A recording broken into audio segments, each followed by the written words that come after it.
Joe Rogan Podcast. Check it out. The Joe Rogan Experience. Train by day, Joe Rogan Podcast by night, all day.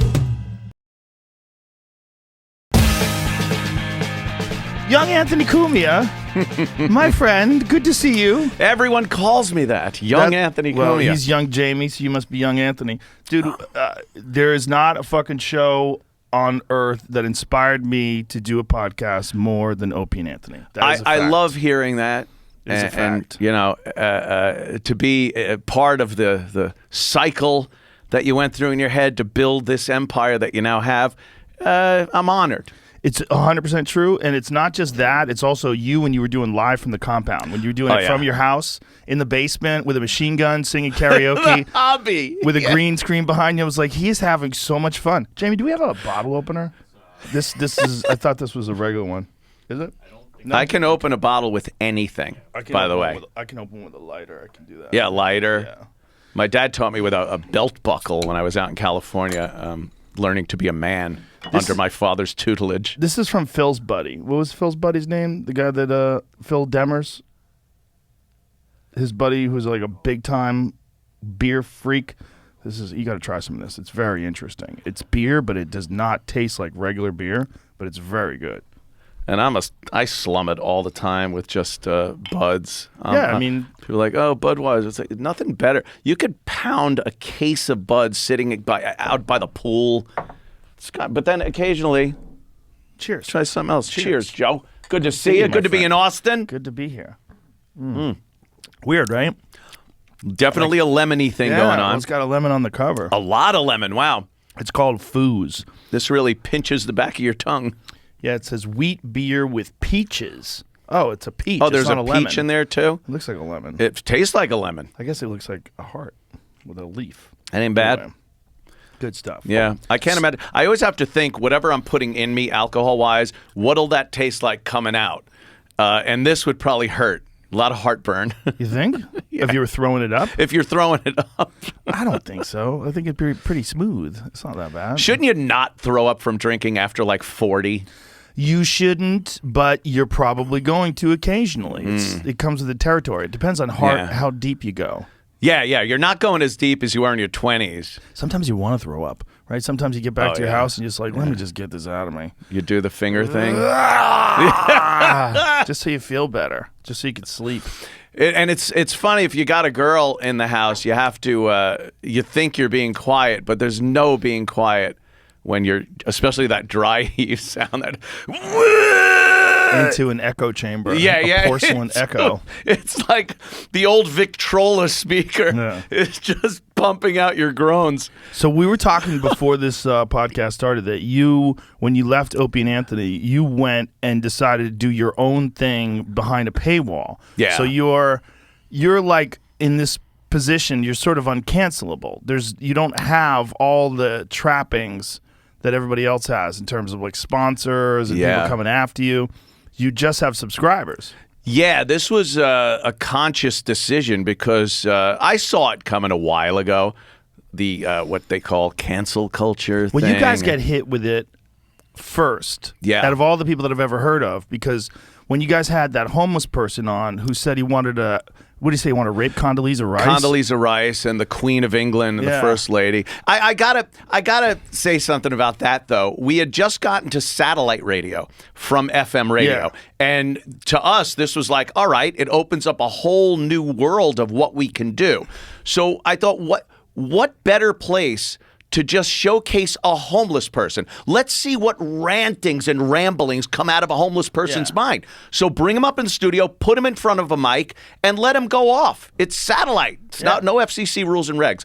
And the guy starts talking about crazy stuff and raping political figures and the Queen of England. And we think it's hilarious because you're getting that insight. You're getting into the mind of a crazy homeless guy on the street. And the shit hits the fan. Oh, my God, Condoleezza Rice, that brings the sex thing in and the race thing and all that. And they lost their mind. And we were like, oh, shit, we're getting fired again? Like, we're going to get fired for this. What happened? You didn't get fired, but you guys got suspended for... Yeah. For how long? We got suspended for, I think it was a month. I think that was a month suspension from satellite radio, but we were still at K-Rock in New York doing that show in the morning because we used to do both. Yeah, we used to go across with the microphones. Yeah, I did that with you guys. We did the we would walkover. do terrestrial, and then we would broadcast live as we were walking down New York City with mics and comics, and we would go to the other studio. Yeah, we would do things occasionally, like Rich Voss would go into a diner or something and just start doing stand-up in front of the customers. It was hilarious. Cringe stand-up. Cringe stand-up. These people don't know what's happening, and stupid big Club Soda Kenny would announce them. Ladies and gentlemen, they're looking like they're, it's going to be like a mass shooting is going to start. And it was hilarious. You guys were the birth of podcasts. It was a podcast on the radio. Yeah. We didn't know it at the time. We didn't know what Nobody knew what a podcast was, but it was a bunch of guys that you find funny, you like hanging out with, talking about anything. And that seems to be what the formula is, But you guys figured it out first, because every other radio show that I did, like if I did Stern or anything else you did, it was very formatted. Regimented, it was like, time. Like he had some things you want to talk. He wanted to talk to me about Fear Factor. He wanted to talk to me about the UFC. He had questions about this, and it's always like. And then you have a call in, and then you have celebrity guests, and he had it all like very smooth. You guys would just bring a bunch of people in, and then Patrice would start talking, and Burr would start talking, and Ari would start talking, and it was just chaos, dude. And we were all just having fun. Just having fun. Yeah. When you have a room of those guys, Nick DiPaolo and Patrice, God rest his soul, Norton. And Bill Burr, Norton, all these guys, Colin Quinn, they're all in a room. You can't lose. Right.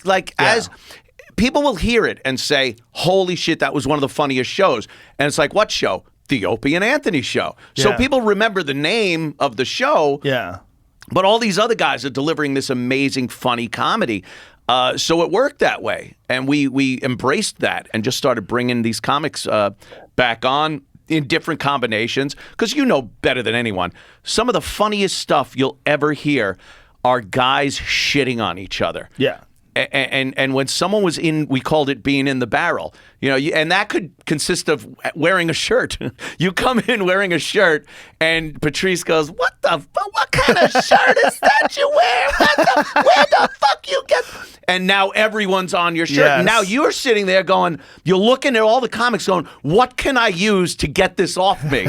So you'd have to shit on Voss's teeth, or always. So it was this constant battle to get the shit off of you. Yeah. And it was funny every fucking time. And you guys were so great at letting the comics just go wild and not put any restrictions on anybody and not try to control the conversation. Just let it have fun. Just let it breathe. Yep. A lot of shows, a lot of hosts. And this is something you do that is fantastic and rare in the business. Let your guests talk. Let them, and if you have a guest, a room full of guests, let them have fun. If you hear funny shit going on, a lot of people, their ego gets in the way. Yeah. And they feel, hey, it's my show, my name's on the marquee, I have to jump in and say something. If something funny's happening, back off. Leave it the fuck alone. It's going to be great. People are going to love it, and they're going to go, oh, that was on the Opie and Anthony show. So it doesn't really matter who's saying it.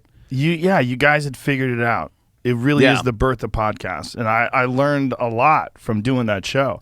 And I also learned that I wanted to do it. Because when I would do your show, I was like, God, I want to do a show like this.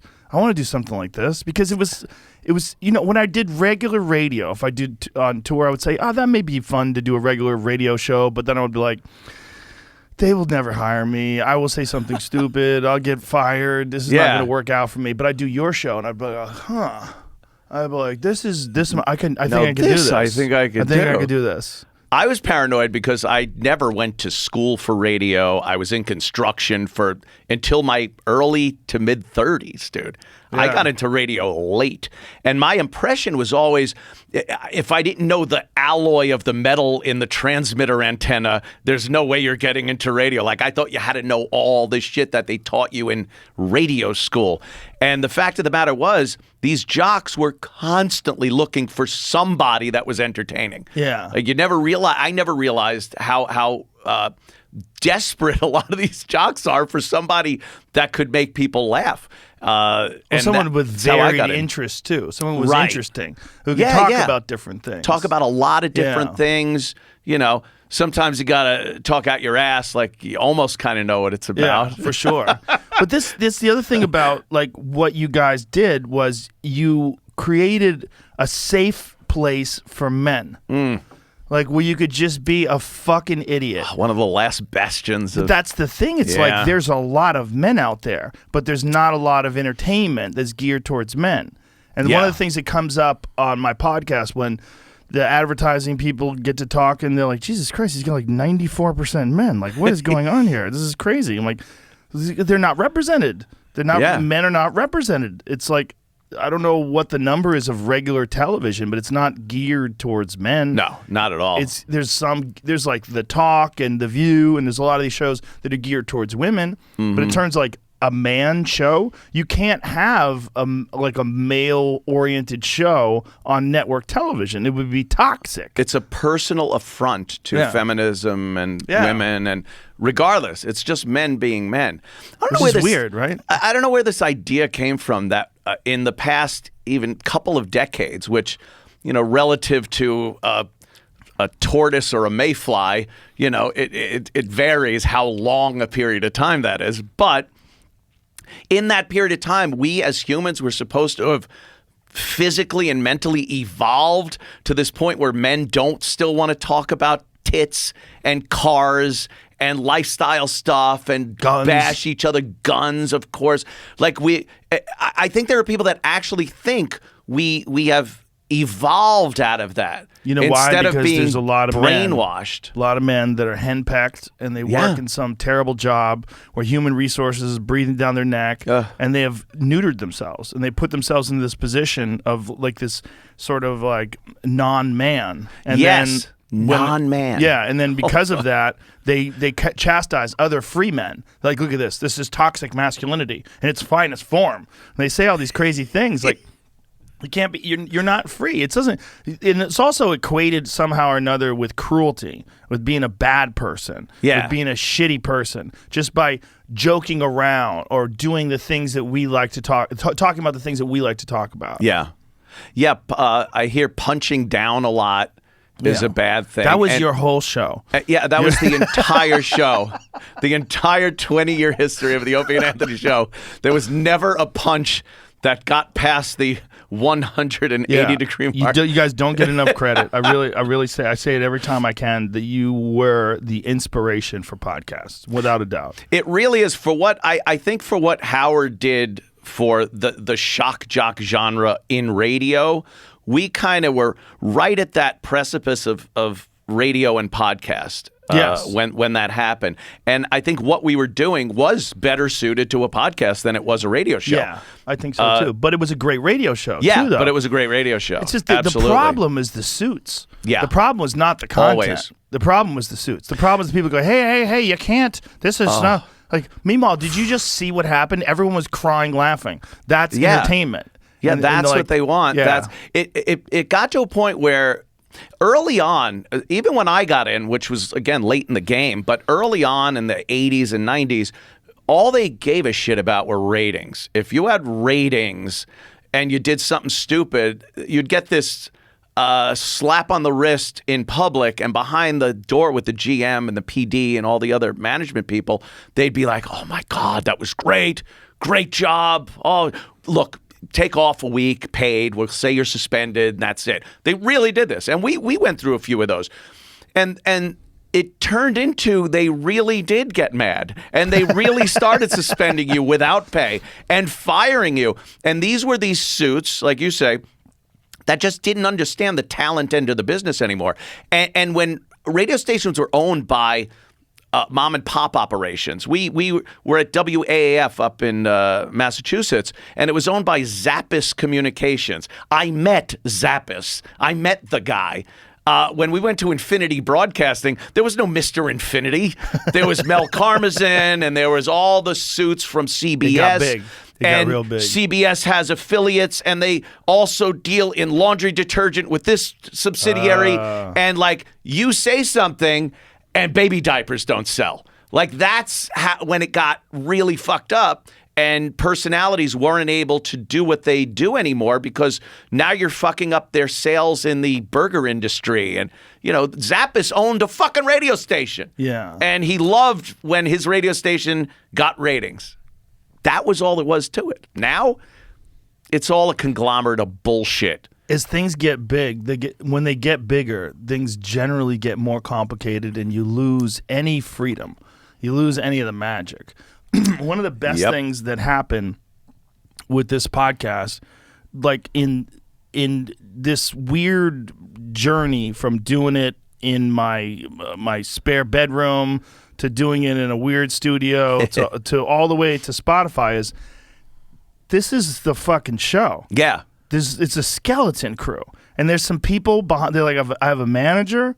And then there's some people that like argue with her, and I don't pay attention. I go, "We all right? We good?" I'm not listening. So I'm never involved in meetings. I don't have any conversations with advertisers. I have no conversations with suits. Spotify has never said a goddamn thing to me. They're amazing.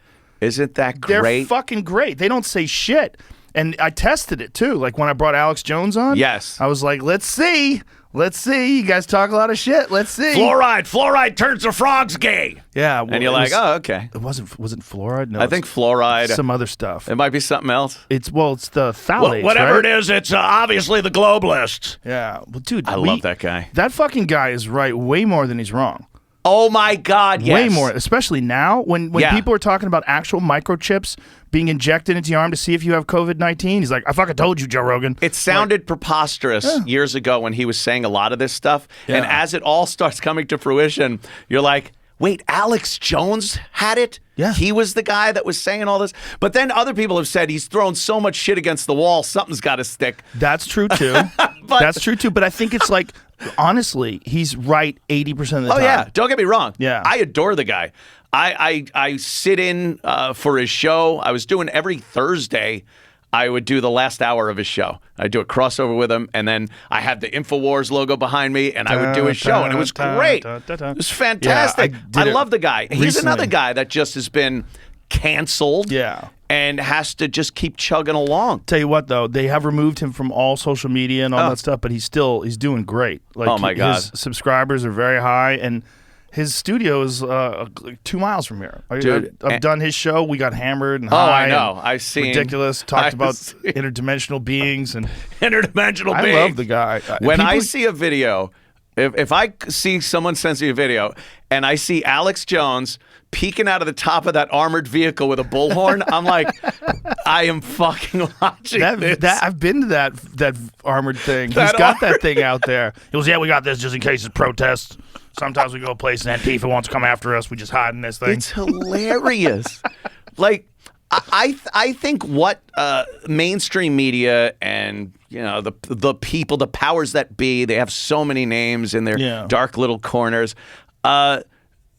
They discredit people. That's a job. Yes. Is to discredit people, to put things out there, a preemptive strike of an idea or an opinion or a theory, so that when someone says it, people already go, "Oh no, I heard that's bullshit already." Right. And that's a job. That's a government agency and a job that purposefully discredits people that are getting a little too close to what's real. Well, also, how about ideas? Like, here's a big one. The idea that this virus came from a lab in Wuhan. Mm-hmm. That was so discredited. Like, there was an article in one of them liberal rags.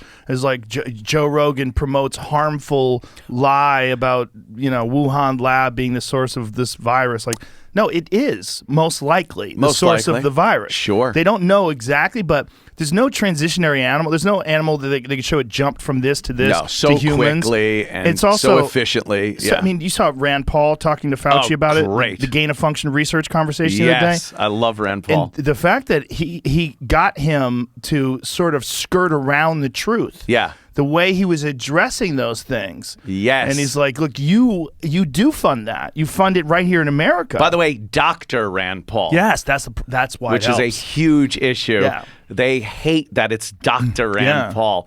And that he actually knows what he's talking about. He knows what he's talking about. So he can argue the points of, he understands what gain of function research actually is. Yeah. And he knows who the players involved are. He knows the different organizations that are involved. Yeah. Yeah. There are a few of these politicians that really do. Either they are so good at bullshitting the public, or there's a few that really do seem to be behind the people and what they need and what they want and know how to talk about it.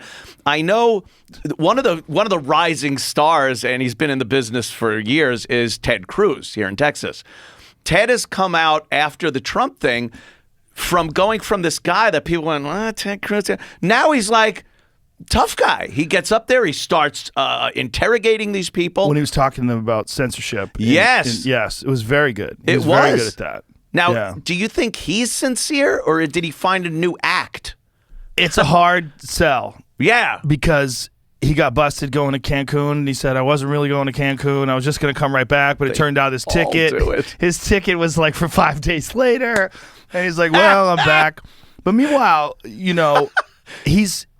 can be good sometimes. You can be right about a lot of things. And I think that's what he is. He's right about a lot of things. Rand Paul, I agree with way more than I think any other politician has been talking about this issue in specific. And he seems very COVID. sincere in what he's saying. When he talked to Fauci, he's like, why do you have 2 masks on? You've been vaccinated. Isn't this theater? Isn't this theater? And you can see Fauci going, this motherfucker's getting me right now. You're not supposed he to got say me. this. Yeah, because that is what it is. And Rand is also a guy who had COVID, Yep. The only thing I want to know why his neighbor attacked him before I fully get behind him.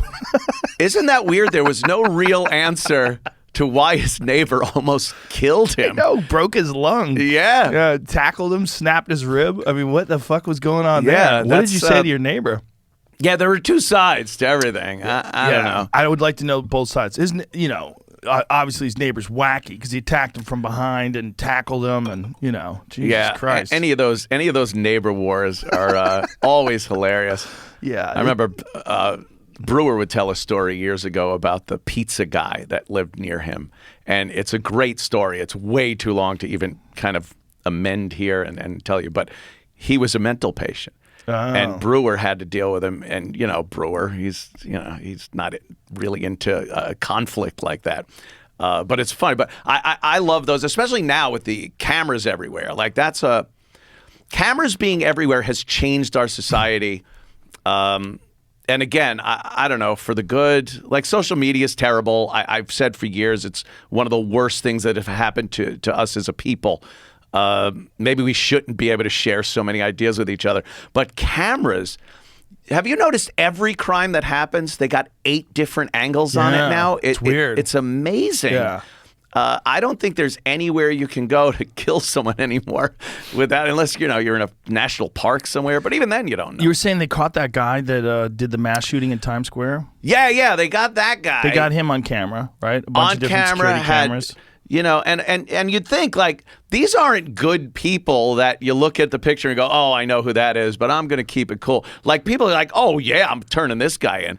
So it's very hard to not get caught. And then he flees down to Florida, which has no mask rules. Wouldn't you want to be where everyone can only see half their face? Yeah, you'd want to go to And LA. they didn't defund the police. That's the worst place you could go is They Florida. actually refunded the police. They extra funded the police. Extra funded. He gave bonuses out. Yeah, Santorum gave bonuses out. DeSantis. I'm sorry. Yeah. DeSantis, Santorum. He could be the president. He really could. Yeah. People are getting on board here. He's got a sane Trump vibe, like he's signing things in front of the press. He'll hold it up like Trump I don't did. think it's a Trump vibe at all because he's not boisterous. Is that a word?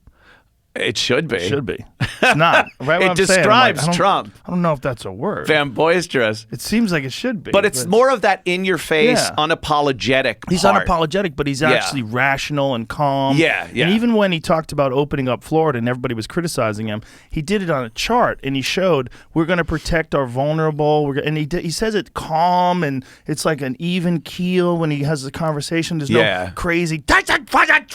There's no crazy spikes.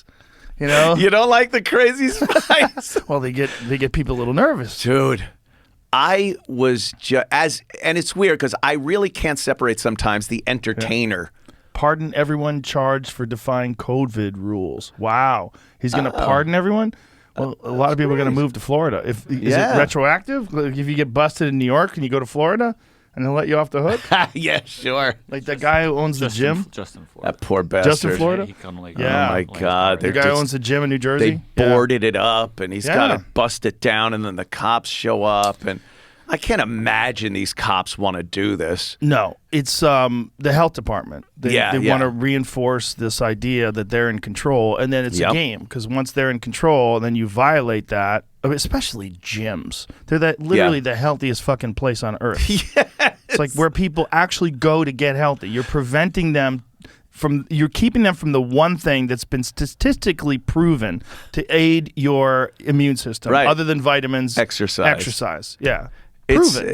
None of it makes sense. No one that goes to a gym is in the dangerous demo. No. So and if you are, you're trying to get out of that demo. Yeah. You're in the gym because you're trying to get out of the obesity demo. Yeah. Yeah. Doesn't anyone see, when you think of the beginning of this whole thing, and it was the flatten the curve thing, the flatten the curve thing was completely based on, hey, we know everyone's eventually going to get this. Yeah. We just need to spread out the time of everyone getting it so we don't get overwhelmed with emergency care in the hospitals and ventilators and whatnot. And that makes sense. I could get it. You get this huge spike and then it goes away. You want to spread it out. But when did it turn into, well, no, now we're on the no one can ever get it, ever, and we need to keep you from touching each other or being in a sports complex or eating dinner.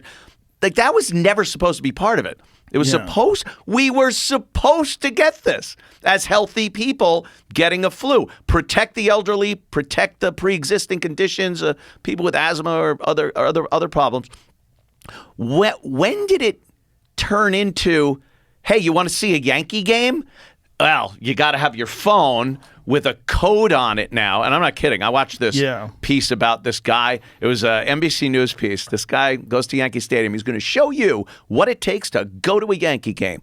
And he's like, all these steps. He needed to put his info into a government site to pop a code up on his phone to give to someone with his results, his medical results, to some guy standing in front of Yankee Stadium, taking his temperature, clicking that, and then he goes, and social distancing, and wearing a mask, and then they show him in the seats, and he goes, and you're in. Like, what? There was a big, complex thing. Here's how you're supposed to go to the game. Hey, Bobby, I got a ticket to the Yankee game. You want to go? Okay, cool. Meet me at the subway. There. You're in. Simple as that. Well, I think originally they thought that the virus would burn out if everybody stayed home. They thought whoever got it would get over it, and then we would go back out and no one would infect anybody. Yeah. That was a thought. So it wasn't just that everybody was going to get it, we're going to flatten the curve. The idea was like, let the virus burn out because no one's going to reinfect anybody. But how long was that supposed to take? No one at the beginning was told, hey, guess what? In over a year, you're still going to be dealing with this bullshit. No, they thought it was 2 weeks. They thought 2 weeks, right. 2 weeks to it. flatten the curve. But you know what it's like? It's like a lot of what Jordan Peterson talked about when he was talking about rules in Canada, that they were trying to enforce rules and for required speech. And that when you would do this, he's like, there's a real problem with doing this. If you have compelled speech laws, he's like, because then they keep pushing it further and further and further. Like, you have to have freedom of speech, and it has to be steadfast. It's got to be absolute, right? It has to be absolute, because even people go, well, freedom of speech is not that important. Oh my God, man, it's so fucking important. Utmost. Because if you alter it a little bit, then it leaves wiggle room to continue moving it left and right, depending on who's in power. It can go really far left or really far right, because it turns out it's not really about what's right or what's wrong. It's about who is in power and what they believe and what ideology they're supporting. And that's what you're seeing right now with these social media platforms that have this ability to just decide what the narrative is and block people from doing things. I talked about this in the podcast. I tried to share a video with a friend where there was a doctor talking about ivermectin. And I was like, because this friend of mine, he knows a lot. He's a very smart guy. And I said, hey, is this true? Is this doctor saying that ivermectin cures 99% of the people? It's a 99 effective treatment of COVID, particularly if you catch it quickly. I'm like, so I tried to send it to him in a DM, and it wouldn't send. Oh my God! It wouldn't even send. It would not send. So I'm like, maybe my connection fucked up. Let me try it again. And then I sent him a message. For some reason, it's not sending. The message goes through. That message goes through. Okay, so let me try to send it again. Try to send it again. No, it wouldn't send. I'm like, oh my God, give me your email address. So I had to get his email address. He gave me his email address. I sent it to him through email. So there's an algorithm that's finding these words. Exactly. It's not words. It's a specific video. It's a specific link. A video itself. Okay. Yeah, so it was a link to this video itself. Someone had reported it, or it had been deemed not worthy for sharing.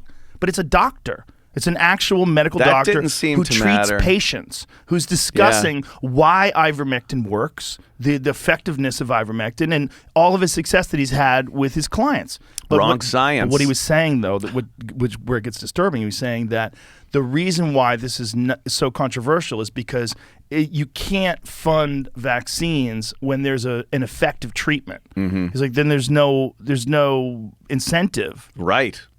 And I don't know if that's why. I think more likely there's people that are in social media that are doing these, that are in charge of what they censor and not censor. They think they're doing the right thing. In their eyes, they're stopping people from promoting harmful propaganda and misinformation. But isn't that, you could go back to the classic, there were a lot of people that thought they were doing the right thing in history. Yeah, exactly. And that's Jordan Peterson's point. Yeah, yeah. I love Jordan. My chick actually turned me on to Jordan Peterson, and I watch him now, and I kind of feel bad for him. He seems so beaten down at this point. And I know about his medical problems and addictions and stuff, but you watch a video from 3 years ago, and this guy had a lot more pep and sounded better. He'll be back. And now I saw him on Tucker Carlson about a week ago, and I was like, oh, fuck, this guy really seems down, mentally, too. He just doesn't have that energy. Physically, I think that benzodiazepine, and I talked to Hamilton Morris about that. Apparently, it's one of the most difficult things to kick. It's benzos. And what is that, like Xanax and... Yeah. And some other ones. But benzos and alcohol are two of the rare things that when you're addicted to them, they'll kill you if you get off them too quick. Yeah. So he had a really hard time of it physically to the point where he's not, he and I talked about him doing the show again. And I said, I really want to do it in person. Let me know when you can do it in person. He's like, I just can't deal with travel right now. I'm not physically capable to travel yet. Dude, I had to go to rehab for a crime that I committed. So they said. It was, Vinny Brand from the Stress Factory. I was going out with his daughter for a while. Danny Brand, and she was just, if anyone could push your buttons, it was fucking Danny Brand. She was a mental patient. But we were going out. She's kind of allegedly. Well, no, I could say that. Disavow, Joe. Disavow. So we'd get into fights all the time. You could talk to every single girlfriend I've ever had since I was 13 years old, and every girlfriend I've had since that episode. None of them will say I'm a physical person when I get into an argument with anybody. This fight was like throwing and breaking each other's phones and yelling, and she's videoing it live, so it's streaming, and I'm drunk, and it was just bad all over. Bad all over. I'm like, if I hadn't gotten fired for the Times Square thing, this would have, fired me anyway. So all this shit happens. I grab her hand and I bit her hand. I was just pissed. I was pissed. I didn't want to hit her or anything. She's just a waif of a girl, And I just bit her hand. I was like, argh. No blood or anything. I just bit her hand. Then the fight calms down. We decide to actually drive to the Apple store to buy ourselves new phones. So she gets in the car, we drive. I come back, cops all around my fucking house. Because she had streamed it live. She had streamed it live. Someone had saw it and called the cops to come to the house. Well, they bring her in the house. I'm standing outside. and they bring her in with a girl cop. And I'm sure she's like, well, what happened? Well, did he do this? Well, did he mean this? All that. Before I know it, they're like, they fucking grab my pistol. They fucking handcuff me. I'm like, I'd never been arrested in my life. Never. For nothing, ever. And that whole thing started this, my experience with the legal system. And it is fucked. As a guy, you're just screwed. And it's this whole thing where you don't even get, it's not like TV or the movies. I would like to present to you. They want everything to be pled out. So I had to plea and sit there and do one of those things where you stand there and go, yes, I placed my arm on her throat. When they say they want everything to plead out, is that because the courts are too overcrowded? Yeah. They just bam. They want shit to just go through. Right. It's nothing. When we see a trial on television, it's an anomaly. Trials don't happen. Plea bargains happen constantly. And they're never really what happened. You're pleading to something just to get off the hook. They told me, all right, we'll bring it down to a harassment thing. It would be like going down the street and, whistling hey, you're an asshole, or whistling to a girl. Right. And now I could go, should I spend tens of thousands, if not $100,000 defending myself, where a jury could just go, I don't like this guy, and give me the big charge? Or should I just plea? And then I won't have a felony on my record. I won't have it. I'll have a violation, not even a misdemeanor. So of course you take that. But everything gets twisted around. Everything gets twisted. Nothing's real. They've done stories about you in the news where you look and go, oh my God, that is the most inaccurate thing I've ever seen. And you think at first it's just about you. And then you realize, oh, wait. They're getting everything wrong. It's not just me. Any story they do is a lie. Well, they go towards the most sensational version of it possible because that's their business. Their business is selling clicks. It should have been informing the people. That's kind of naive. Not as profitable. No, it's not. Back in the old days, I think it was part of TV stations' licensing that they had to provide a certain amount of time to inform the people. Yeah. So they thought, we'll put a half hour, some guy will read the news, that'll cover our FCC obligation to inform the people. That's what PSAs used to be about and stuff. Right. It was just filling time that the FCC said, because you're a licensed broadcaster, you need to do these things. And then someone somewhere went, I think we can make money off of this. What? Who's gonna buy time on a news show? It's like, well, if we make the news a little titillating and spike it up a little bit, and then you got shows like A Current Affair that came out and all those pseudo news shows, and then the regular mainstream media news decided to pick up that outline and format. And the days of Cronkite and Huntley Brinkley and shit were gone. And that's what we're living in now. Complete lie. I don't watch one thing on the news anymore and trust anything they're saying. Ever. Have you ever read Matt Taibbi's book, Hate Inc.? No. That's what it's called, right? Isn't it called Hate Inc.? Yeah, it's fantastic. He details how this all happened, how it got started. And it's a business model. And that's what's profitable now. And particularly because the internet is all about short attention span thing, this cycle of interesting things. The news goes in and out so quickly. You got to captivate people as quickly as possible, and the best way to do that is the most sensational version of something possible. And that's how you sell ads, and that's how you do this, and that's how you do that. Just keep it moving. But when you realize that fear is part of it, like fear is a great thing. People want to know if something's going to kill them or hurt them or their family or their dog. So if you present this horrible scenario, people are going to watch, and then they're going to yap about it, and the sponsors will go, oh, a lot of people tuned into this. Let's spend some money here. So what do you think the news company does? God, I hope something crazy scary comes up, or are they going to make something that's crazy scary? Yeah. Of course they are. It's their product. So they're building. It's a factory now of scary, titillating, bloody lies. Yeah. So you were getting to something because you said that you got arrested. But you had a whole point to get to. Yeah, I really did, didn't I, Joe? That went away. All of a sudden, I'm thinking, I'm talking about this, and I did have a point to get to. There was something you were getting to. I'm like, man, I want to bring him back to this. I know it might have been a a relationship thing, which it probably was. physical, throwing things, biting, phones. Yeah, but that wasn't it. I had gone into it with the intention of veering off to something else, and I got tracked on that, and it just stuck in my head, and now it's gone. Yeah, well, it's understandable. Forever.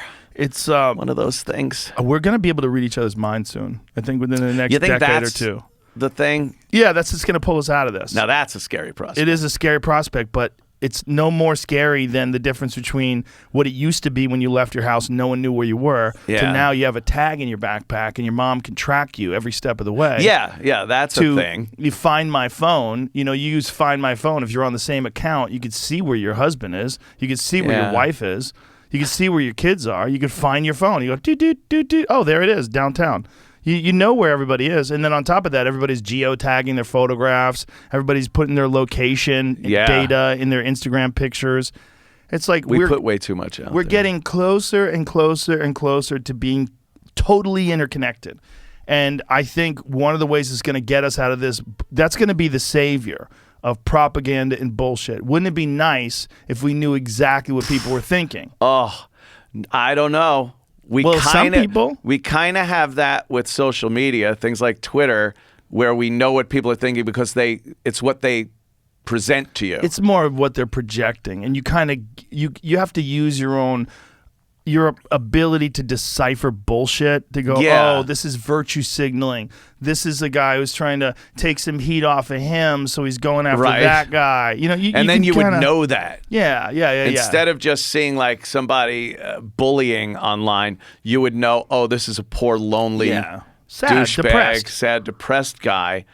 Everybody attacking people on Twitter is depressed. They're almost all depressed. There's always something wrong with you. Yeah. If you're going after people for things like that, unless someone's like doing something, like someone's ripping you off and you want to inform people, hey, I'm getting fucked over and this could happen to you. Right. Here's what's going on.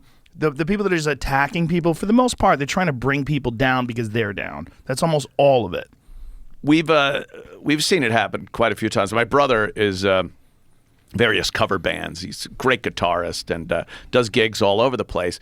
And because he's my brother, some of these people decided to just fuck with him and call some of these venues and say that he's this terrible person. They'll make up things, and he's had gigs canceled because of that. And it's first of all, I just don't get that mindset. Why would you do that? And it is because these people are just angry and no one who's attention. Successful is doing that. Yes. Yeah. Exactly. So my brother actually started looking into a lot of this, and he's called a couple of these people. He figured out how to get in touch with them and called them. And every single one of them, after a little while, says something to the effect of, dude, I was just fucking around. I'm joking. I play guitar too. I heard some of your stuff, man. It's really good. It turns into this thing like, what the fuck? And my brother's sitting there going, you motherfucker. Like this guy is now your friend? Like he's a compatriot of yours? It became a human talking to another human. Right, a human being. That's why I hate social media. Yeah. It's so easy to just not care about another name and a picture and a few dozen words. But when you have to face someone face to face, that's why you never see these people at a bar. No one walks up to me and goes, hey, would you blow me 4262, you asshole? It's fucking, They never approach you in a real place. Right. They love it. They love just standing on the sidelines anonymously and fucking with you. Well, what they don't love is their life. Yeah, that's obvious. That's what it is. Like you find things to do, when your life is going well and you're happy. You find things to do that make you happy. When you're miserable, you want to make other people miserable. That's what a lot of it is. Yeah, there's a lot of. It's hard to be happy. It's hard to have your shit together. It's fucking confusing out there. It is a tough thing. I think being financially sound, sure. That helps. Being financially sound helps. They say like money doesn't buy happiness, but you can you can pay off a lot of sadness with it. like you might not be happy, but there's not a bill laying there that you can't pay while you're unhappy about something else. So I think that does help. But there are plenty of miserable people that are well off. Very, very, very miserable that are rich as fuck. Because one of the things that happens when you're trying to get rich is all you think about is getting rich, and you lose your humanity because you stop being a good friend. You stop having fun. You don't think about like hugging your kids and going out with your buddies. You instead think about the numbers that you're racking up. Yeah. You think about, sustaining it. Yeah. Once you get there, now you have to sustain it. And that's a whole nother thing. So, You also think about like there's a hierarchy of rich people. You have $1 million, but Bobby's got $5 million. That fucking piece of shit.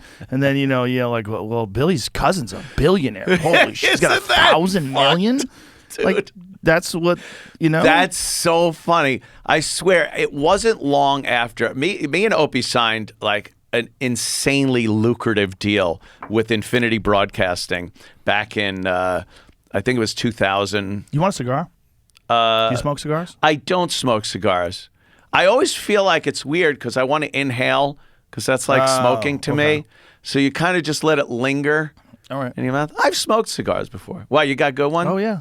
Are they good? They're good, yeah. Because I hear Cubans aren't even the good cigars anymore. I don't know. You'd have to talk to Bobby Kelly about that. He knows more than I do. Bobby Kelly. Just feel like once we start drinking, I usually smoke a cigar. I'll smoke a cigar with you, though. Look at you. Well, why wouldn't I? Why wouldn't you? We're here on the Joe Rogan Experience. Humidor. I interrupted you again. No, it's fine. You have such a man place here. This is a dude fucking place. It's not as duty as the last place because I don't have the gym. But right, you I'm had the whole here. fucking gym. Yeah. Of course you are. Yeah, that'll happen soon. Of course you are. Steps.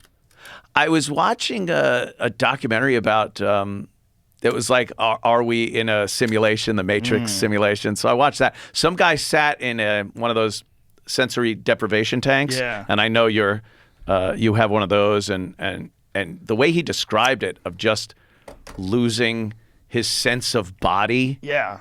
And being able to see himself as individual particles and stuff. Oh, he must have been high as fuck. Dude, he had to be. But like that was pretty much the gist of the whole thing was that, if you can get to the reality that you are just kind of specks, you're particles, you're just you're things. A bunch of stuff. You're a bunch of stuff connected to a consciousness that's connected to an ego, and that ego exists to make sure that you keep breeding and perpetrating your DNA. Yeah, it's all biological and keeping the species going, like our whole thing. And that's a little weird because we also find pleasure in things that don't seem to be connected to that part of it. Yeah. I don't think a lion thinks, I'll just have a good time today. I think it's food and fucking. Yeah. And most of the animal kingdom, I think it's food and fucking. Sometimes you see monkeys eat some kind of rancid fruit and they get drunk and fall out of trees. Well, that's what's interesting about people is that we've figured out some weird hacks to tap into our yeah, that's a lighter. Oh, Here's yeah. a lighter. You flip it the other side. Uh-huh. There's the other flip it upside down. Oh. And then pop the top. That way, there you go. And then push that up. There you go. You really don't smoke cigars. We found out tricks to hijack. Phaser. It's good stuff, right? We found tricks to hijack our biological reward system. Like the thrill of the hunt gets replaced with a video game, right? Oh yeah. Yeah, like wanting to solve puzzles and dramas and dealing with problems in your life and threats gets replaced by an action film.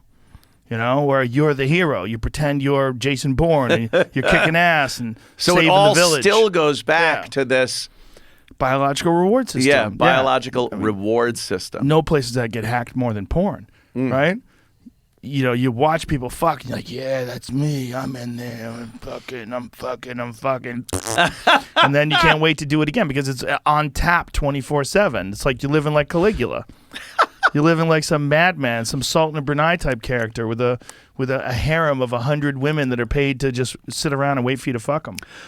Dude, I got to tell you, the testosterone shots. Oh, yeah. Now, you, of course, have been a proponent of this for many years. You've turned a lot of people onto it. You're 100% with this. I know of other people that have said, oh, yeah, Joe Rogan said, I got to get on this. Whenever a guy that's, reaching their 40s, 50s in there says that they're having problems with libido and muscle mass and energy, interest in things, aches and pains. Yeah, you've always said that. As a matter of fact, and then Nick DiPaolo, I do a show with Nick on Mondays on my channel, and he was saying the same thing. He's going, fucking no muscle mass, cocksucker. Can't fucking do anything. Look, fucking bitch arms. He's hilarious. And he said low T. So I went to the doctor. I was diagnosed with low T. It was pretty fucking low. It's called being an old man. Yeah. How old are you now? It's called getting... I just had my 60th on April 26th. 60. Dude, wow. When I was a kid, that was... You're done. Dead. You're a dead man. You're dead. Meanwhile, you have a thick neck now. Look at you. When I saw you today, I'm like, look at his neck. I know. It's getting there. You're lifting weights? It's like, I am now. Yeah. Look at that. Missy makes me fucking do that shit. She's an animal. She's a fucking animal. Look at you. But here's the weird thing. Okay. Now, you don't notice because it's like over the years, the testosterone level and those interests that you had in your libido and all that, it gets turned on like a dimmer. It's like a dimmer switch. So it's before slowly. You notice it. Yeah. Slowly. And then another year goes by and you're like, wow, and then a little bit down. After 2 shots, it's a switch. It just went bam, and all the time it took to turn that down came right the fuck back. Joe, I'm a piece of shit again. I have been looking at porn that isn't even right. Like I'll punch in. And for years I've been going like, oh, Elon Musk, SpaceX. Oh, look at that, the Falcon 9. Now you go right to porn.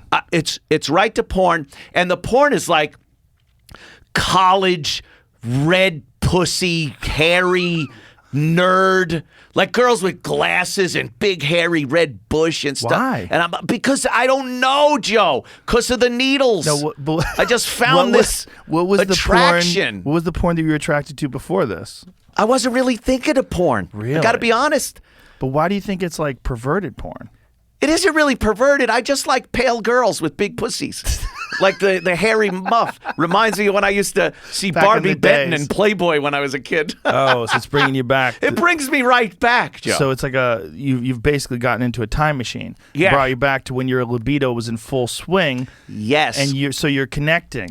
And I think the hair's coming back. Hair is making a comeback. During the 90s and early 2000s, it was cut that shit off. They tried to get artistic with it at first with we heard the landing strip, the heart, the Hitler arrow. mustache they called it. Yeah. Which looked stupid. It was one little tuft of hair above maybe a lightning the bolt. vagina, a lightning bolt. Just stop. Yeah. Just stop with It's that. a vagina. And then just cut everything off. Yeah. That's what every girl was doing. And when I was growing up, when I was in my teens looking to get laid, if a girl took her big fucking granny panties down back then, It was madness. and I saw shaved, but I would have lost my mind. I've been like, what am I with, a porn star? Who the fuck is this? Why is a fucking girl? Because it was that big triangle. It looked like you took a pool rack and just filled it with barbershop floor When hair. I was 18, this girl that I was dating, I dated her in high school, and then I dated her again, and she was dating this guy who was an animal. Like they had like a lot of crazy problems. He smashed her window of her car and all kinds of. Oh, geez. The guy was a savage, apparently. And she was over at my house, and we were starting to fool around. She's like, I can't. I go, why? She goes, I'm embarrassed. I don't want to tell you. I go, why? Just tell me. She goes, he made me shave my pussy. So this ex of hers had made her shave her pussy. She had to shave. She was embarrassed by it. Oh my God. I'm like, I don't care. Yeah, I care. I'm like, it's not like you are. She was embarrassed that I would know that a guy talked her into shaving her pussy. Like that's how weird the world was back then. And what year was this about? Well, I was 18, so we're talking about 85, I guess. Yeah, that would have been weird back then. 86, somewhere around then. You had to know, like, because especially back then, it was so awkward, and You didn't just, now you could literally just go, hey, okay, lose the clothes, we'll fucking hop in the sack and do something. But back then it was this weird, can I get this right? You never knew when she was going to say stop. Right. So you had to, the shirt had to come off, you had to put your hand under the shirt, and then that, and then the bra, and then down the pant. And you had to be knew, careful when you were undoing the bra strap. It had to be smooth, because if you were fumbling too long, they might stop you. Right. What is this rookie? Stop. Who's this rookie? I can't. Stop. I got it. Oh, gosh. Fucking embarrassing. And those old ones had like 3 of the hooks in the back. The best invention was the front Velcro thing. Where it just went Velcro? Or a clip, a little snap. Snap. And it was like click and then bam, Boing. right in the front. You didn't even have to take the rest off. It was awesome. But when your hand finally went down those Jordache jeans, you knew when you reached ground zero. You heard Guns felt N' it. Roses. You were getting there. Right. Welcome to the jungle. Welcome to the jungle. And then a comic did it years ago, but it was something about how you were always surprised at how far down that really was. Like you'd go down the front of the pants, like, all right, belly button's here. It's a good 2 feet from the belly button. I remember when I was 13 years old. When I was 13 years old, there was this kid in my neighborhood. When I was 13, I moved from Florida. I moved from Gainesville, Florida, to Jamaica Plain, Massachusetts. At the time, it was kind of a sketchy neighborhood, and there was a lot of like rough kids that lived there. It was, very lower income and this wild street kids. They were out in the street, and there was this kid, my next door neighbor. His name was Paulie Hudson. He was a dangerous kid. Like he was already smoking cigarettes at 13, and I was very innocent when I moved to the spot. And I remember he was talking to me about sex, and they were talking to me about girls, and and having sex with girls. And I had never had sex with a girl. I mean, I maybe had kissed a girl like I don't even know if I'd kissed a girl with tongue by then, right? Yeah. And he was like, you probably don't even know that when you fuck a girl, you don't go straight, you go up in her. Like, what? And I was like, what are you talking about? I remember you thinking thought that. You went straight. I didn't know. Like the cotton swab during COVID testing. It's like, wait, that's backwards. I thought it went up, but it goes straight in. Don't think that I had an accurate map of the landscape when it came to a woman's vagina. I didn't know where everything was. Not I was many 13, guys did. But this kid knew that I didn't know. And he's like, you probably don't even know. How old was he? He was 13 too. Oh my God. He was already, like I said, he was smoking cigarettes. These kids were animals. He had some They were issues. roaming the streets. Yeah, These kids were like, when I got into this neighborhood, everybody was just wandering around. And they were all doing terrible things. They were all lighting things on fire. And fire was a big thing. Dogs were always running around. Nobody's dog was ever in the yard. It was a wild neighborhood. Yeah.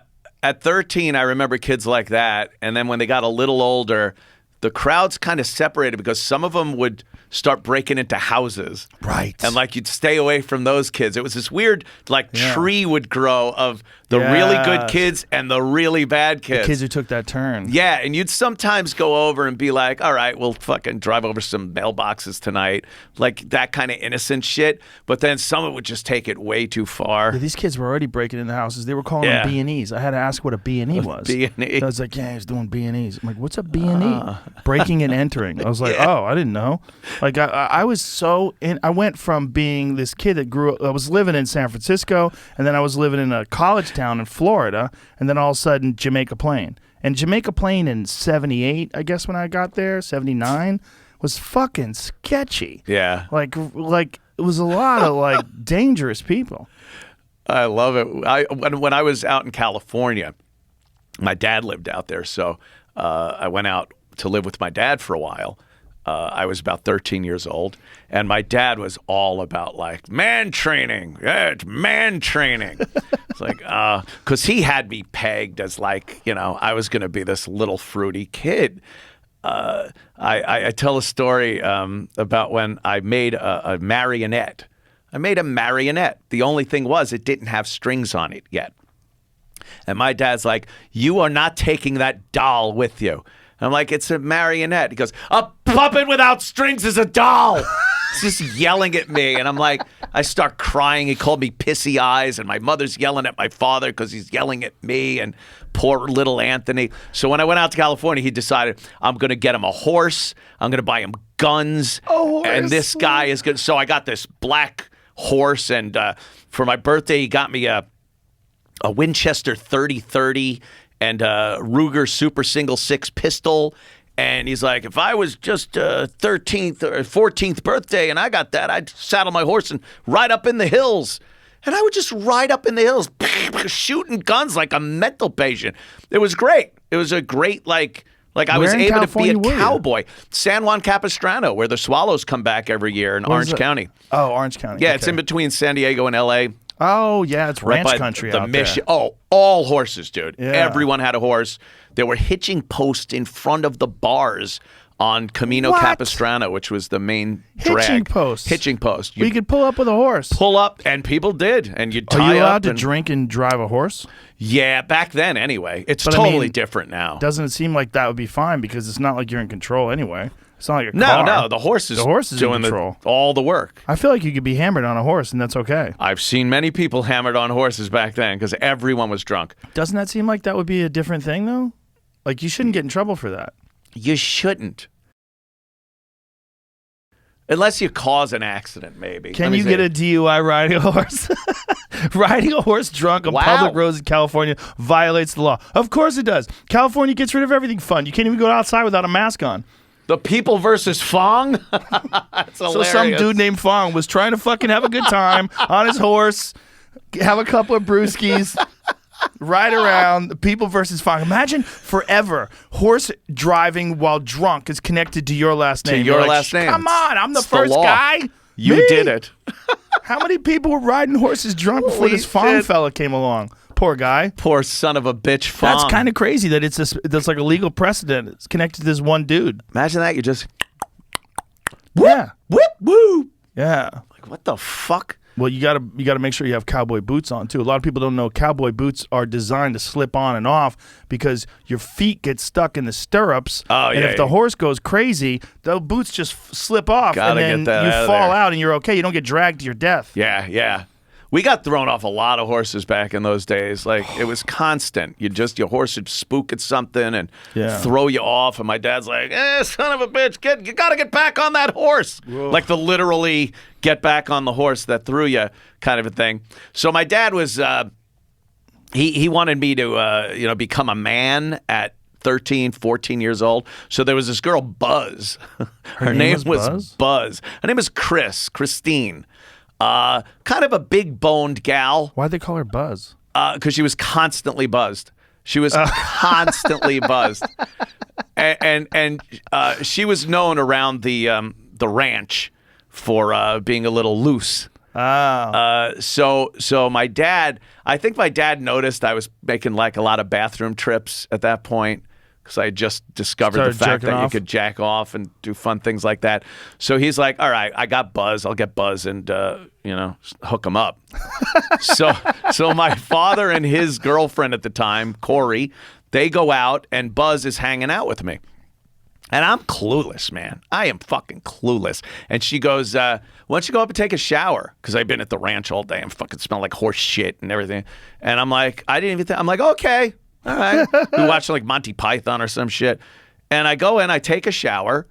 I come out and I'm walking to my bedroom and my dad in Corey's bedroom was along the way. And I hear from in there, I'm like, you coming in? And I look in the room, and it still hadn't hit me. I'm just like, what is going on here? I'm getting my PJs on, and I'm going to go downstairs and watch TV. So I look in the room, and there's Buzz. She's sitting on the bed, kind of sitting with her back against the headboard, and the blanket is up to her waist. So she had big fucking tits. So I look in, and I'm just like, what? Like it didn't fit. Nothing made sense. And then I'm like, oh shit.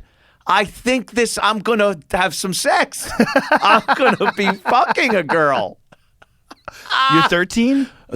13, probably almost 14. How old's Buzz? Buzz was 19. Oh my God. Yeah. The older She's woman. reckless. Oh, totally reckless. They called her Buzz. And How much does Buzz weigh at the time? She was really tall. She was probably 6 feet tall.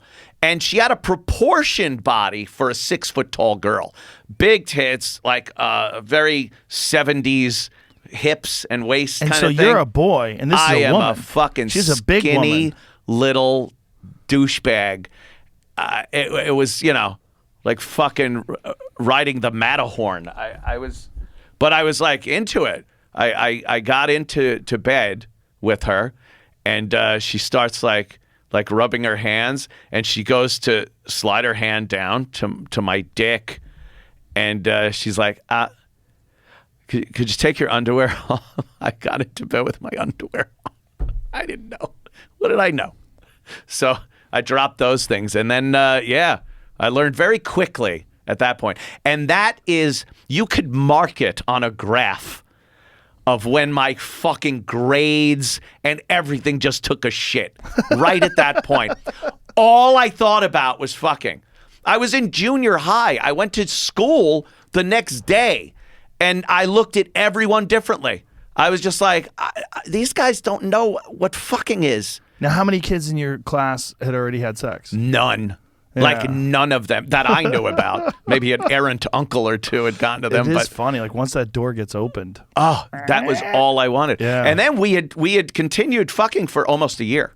Wow. Like so she was 20 and you were 14. Yeah. That's a reckless lady. Very reckless. But it was the 70s, you know. Yeah. What the fuck? Pill or no pill? Oh, I didn't know. I was So you're blowing shooting loads them in there? Constantly. And did she Little Anthony loads, blowing them in there. Was she concerned with getting I think she would have impregnated? just gotten an abortion.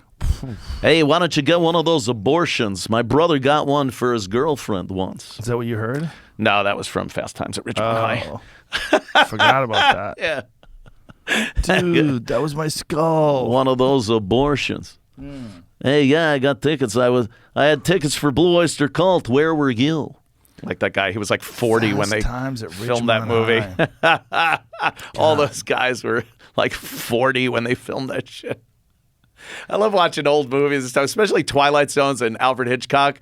It's like Rod Serling will come on at the beginning and go, here's Bob Smith.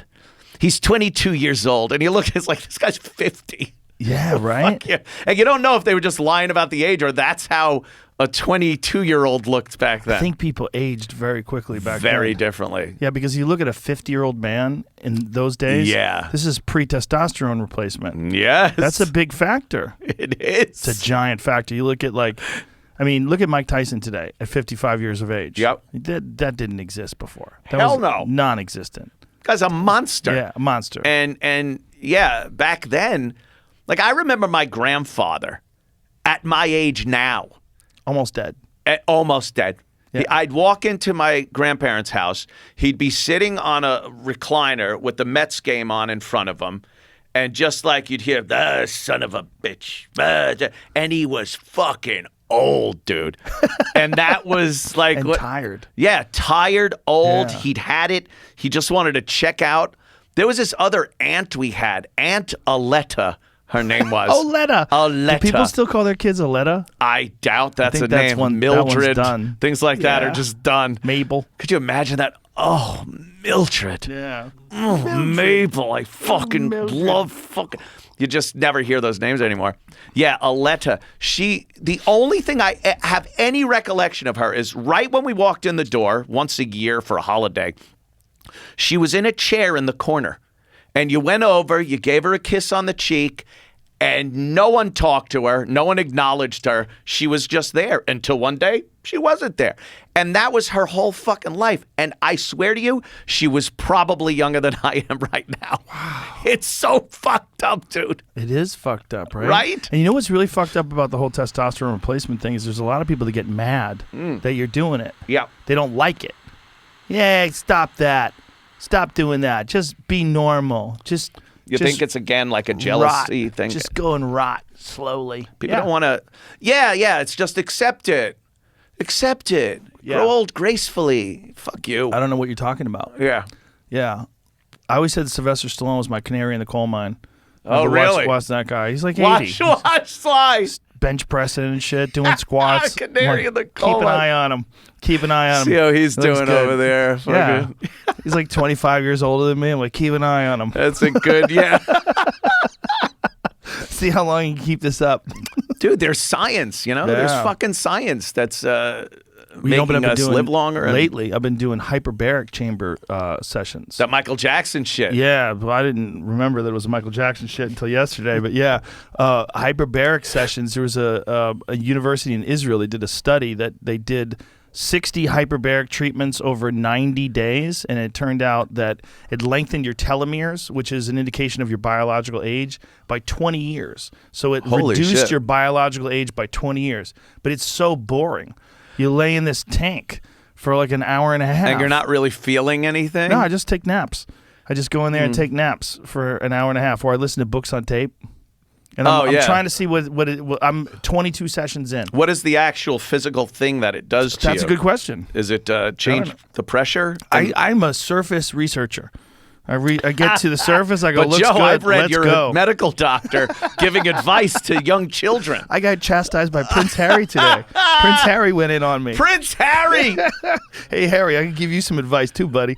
Dude, Settle down. when I read shit, when people start ragging you about things, I'm like, don't you know who Joe Rogan is? Like, first of all, you're allowed to give an opinion on anything. Not anymore. I'm Not too popular. anymore. I've gotten too popular. Isn't that fucked up? Well, what happened was the Spotify deal. When people found out how much chizash I was making, then things got weird. Then things like, you have a responsibility. It's got to be a price if you're going to be tagged a sellout, dude. You've got gotta a be a responsibility. price. Well, they also want you to sell out. Yeah. They want you to stop doing what you're doing. You have a responsibility? Hilarious. I'm a cage fighting commentator and a dirty comedian.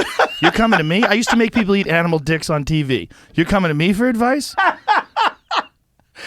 How did that happen? It doesn't make any sense. It's just I have too much influence. There's too many people listening. Yeah. Right? People are going to be mad that I have you on. Oh, I know. You have Anthony Cumia I know. on? I have Anthony, my baggage. you're my friend. You will be my friend forever. Exactly. That's what I tell people. I'm like, Joe Rogan, a friend. You're my friend. I like talking You're my to Joe. friend, and you helped me tremendously in my early days. Tremendously. Dude, please. Who couldn't see? I have laughed harder just hanging out with you in certain situations. I always think back to the Dice gig. Oh, yeah. Where we literally fell out of the booth on the floor. Jimmy Norton, laughing like Bobby idiots. Kelly, you, me, and who else was with us? Somebody else was with us. Oh, geez. Another comic. Yeah, there were a lot of... Was Brian Redband with us? Who else was with us? Somebody else was with us. Yeah, we all decided to go see We Dice. went to see Dice at the Riviera before they tore it down. Yeah, yeah. My God, what a good time we had. Oh, well, we laughed. What a good time we had. I couldn't look over at you anymore. And then we fucking looked and both fell out of the booth. We were hammered. Yeah. We were having the best time of our life, just laughing and laughing. And Dice was being classic Dice. Just he loved that we were there, filthy. too. Oh, yeah. Had a great time.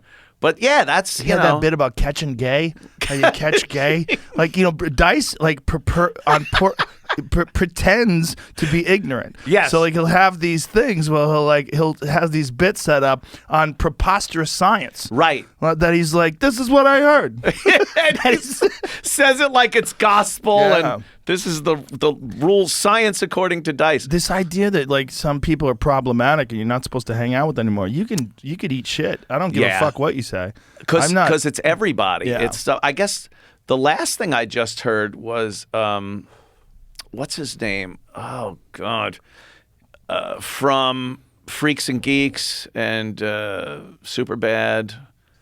Seth Rogen? Oh, Seth Rogen. How could I not have gotten the name?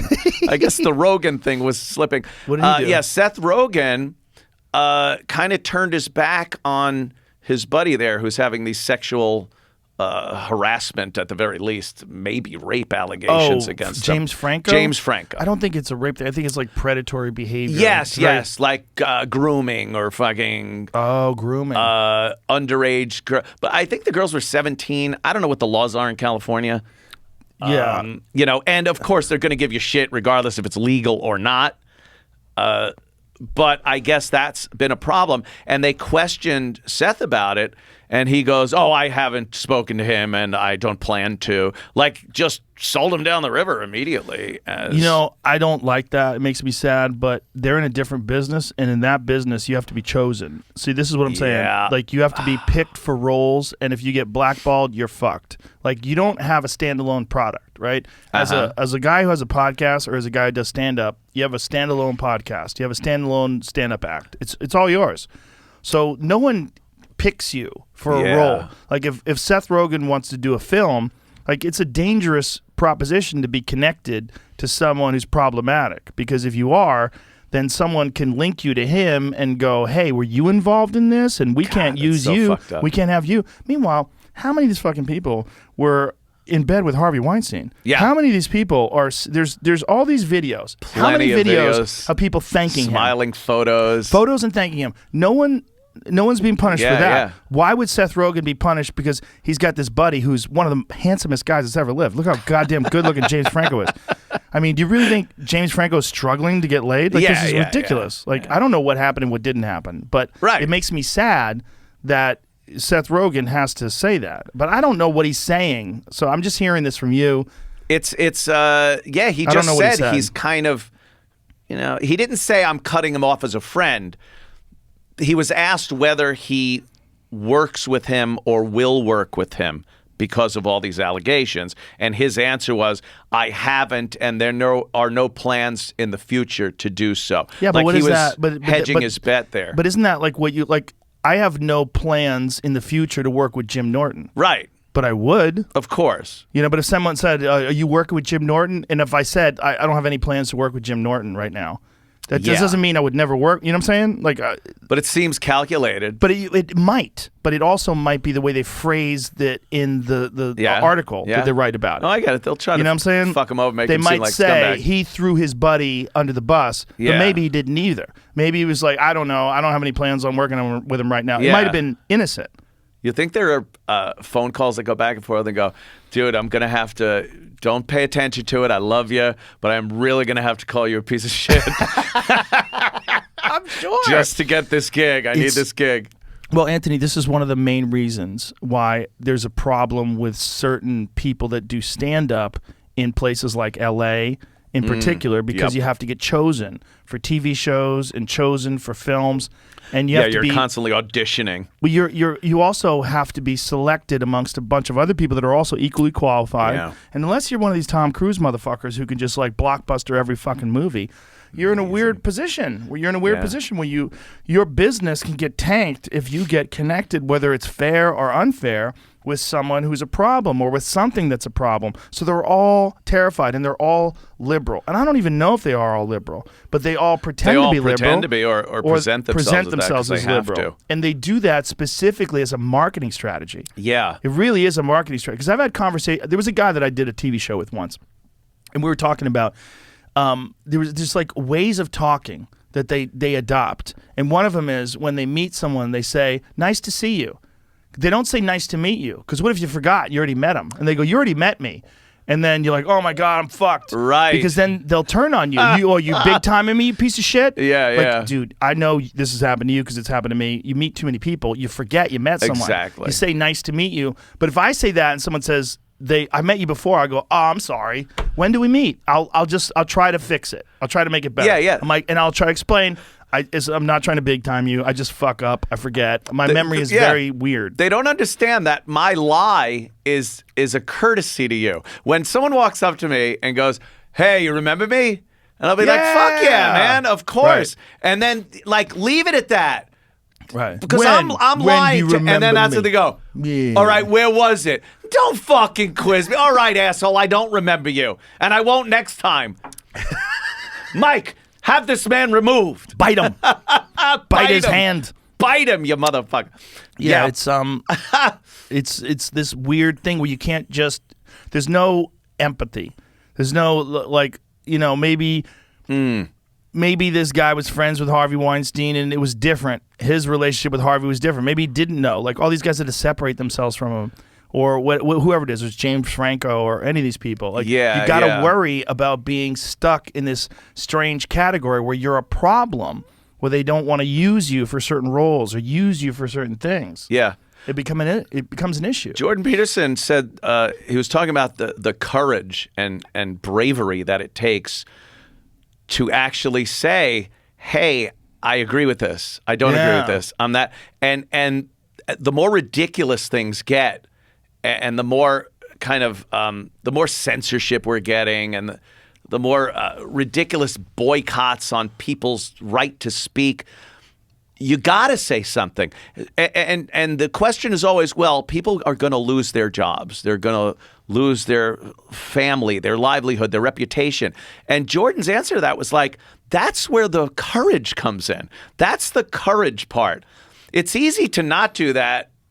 Bravery and courageousness there's a sacrifice that needs to be made, or a potential sacrifice if you're deciding you're going to be brave about something. And if you want to speak your mind, regardless of the repercussions, these days, that is a brave thing.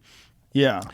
But it's the hardest thing to do because, you always want to kind of float with the current.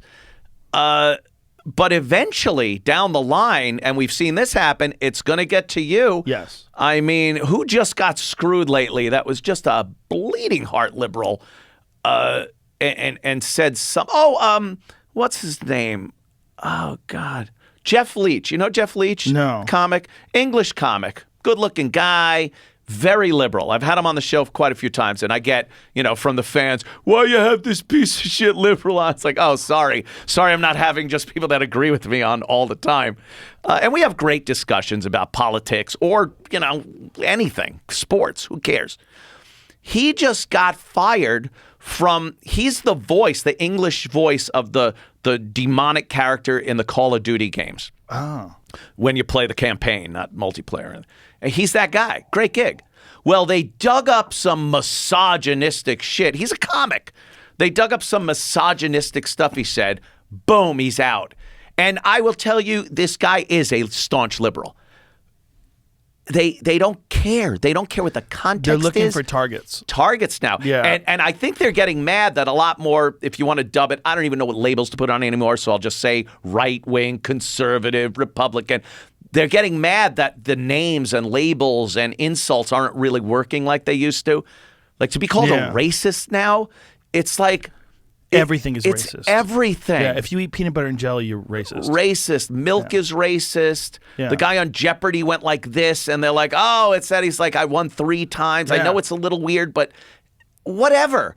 Everything's racist. So nothing is racist. It just becomes one of those things. You're crying wolf. Right. You're crying wolf. And then when you look back at the true racism that the civil rights demonstrations were born from, that's fucking racist. Like real when they're racist. dumping shit over your head because you're sitting at a Woolworth counter. Right. When you aren't able to ride in the front of the bus. There was genuine, crazy fucking racism. The difference between now and then is amazing. I mean, amazing that we were able to get to this point and still live in relative peace. Yeah, but that's what I'm talking about when I'm saying that people are going to be able to read each other's minds, and you're my going to be able God. to see intent. You're going to be like, oh, you're a psychopath looking for virtue. You're virtue signaling. Right. You're looking for people to think you're amazing when you're really kind of a piece of shit, and you're this weird social climber. Would and you you're be social petrified climbing if if they can people read my could- mind? Yeah. No, they can already read my mind. I am a pretty open book. What I say is what I think. Yeah. But And I mean... no, get in there. I'm genuinely a good Because person. I know as broadcasters especially on a slow news day, you will spout shit about yourself and things. And Yes. I get that. Over the years, I've thrown it all out there. But there's probably 1 or 2 things you'd be like, My probably. intentions are good. I would be Yeah, worried okay. about murderous thoughts. Murderous thoughts. Murderous thoughts would be a real problem. How many of those pop up a day? This occasionally there's some things where I want to go straight Punisher. And Right, just right. Clean up. And I'm pretty fucking liberal, and Mm-hmm. that's another thing. Like I get labeled as an alt-right person, or I'm like, listen, not if you talk to me about issues. You talk to me Yeah. if you want to talk about jokes. Yeah, I crack some fucking off-color jokes. Why? Yeah. Because I think it's funny.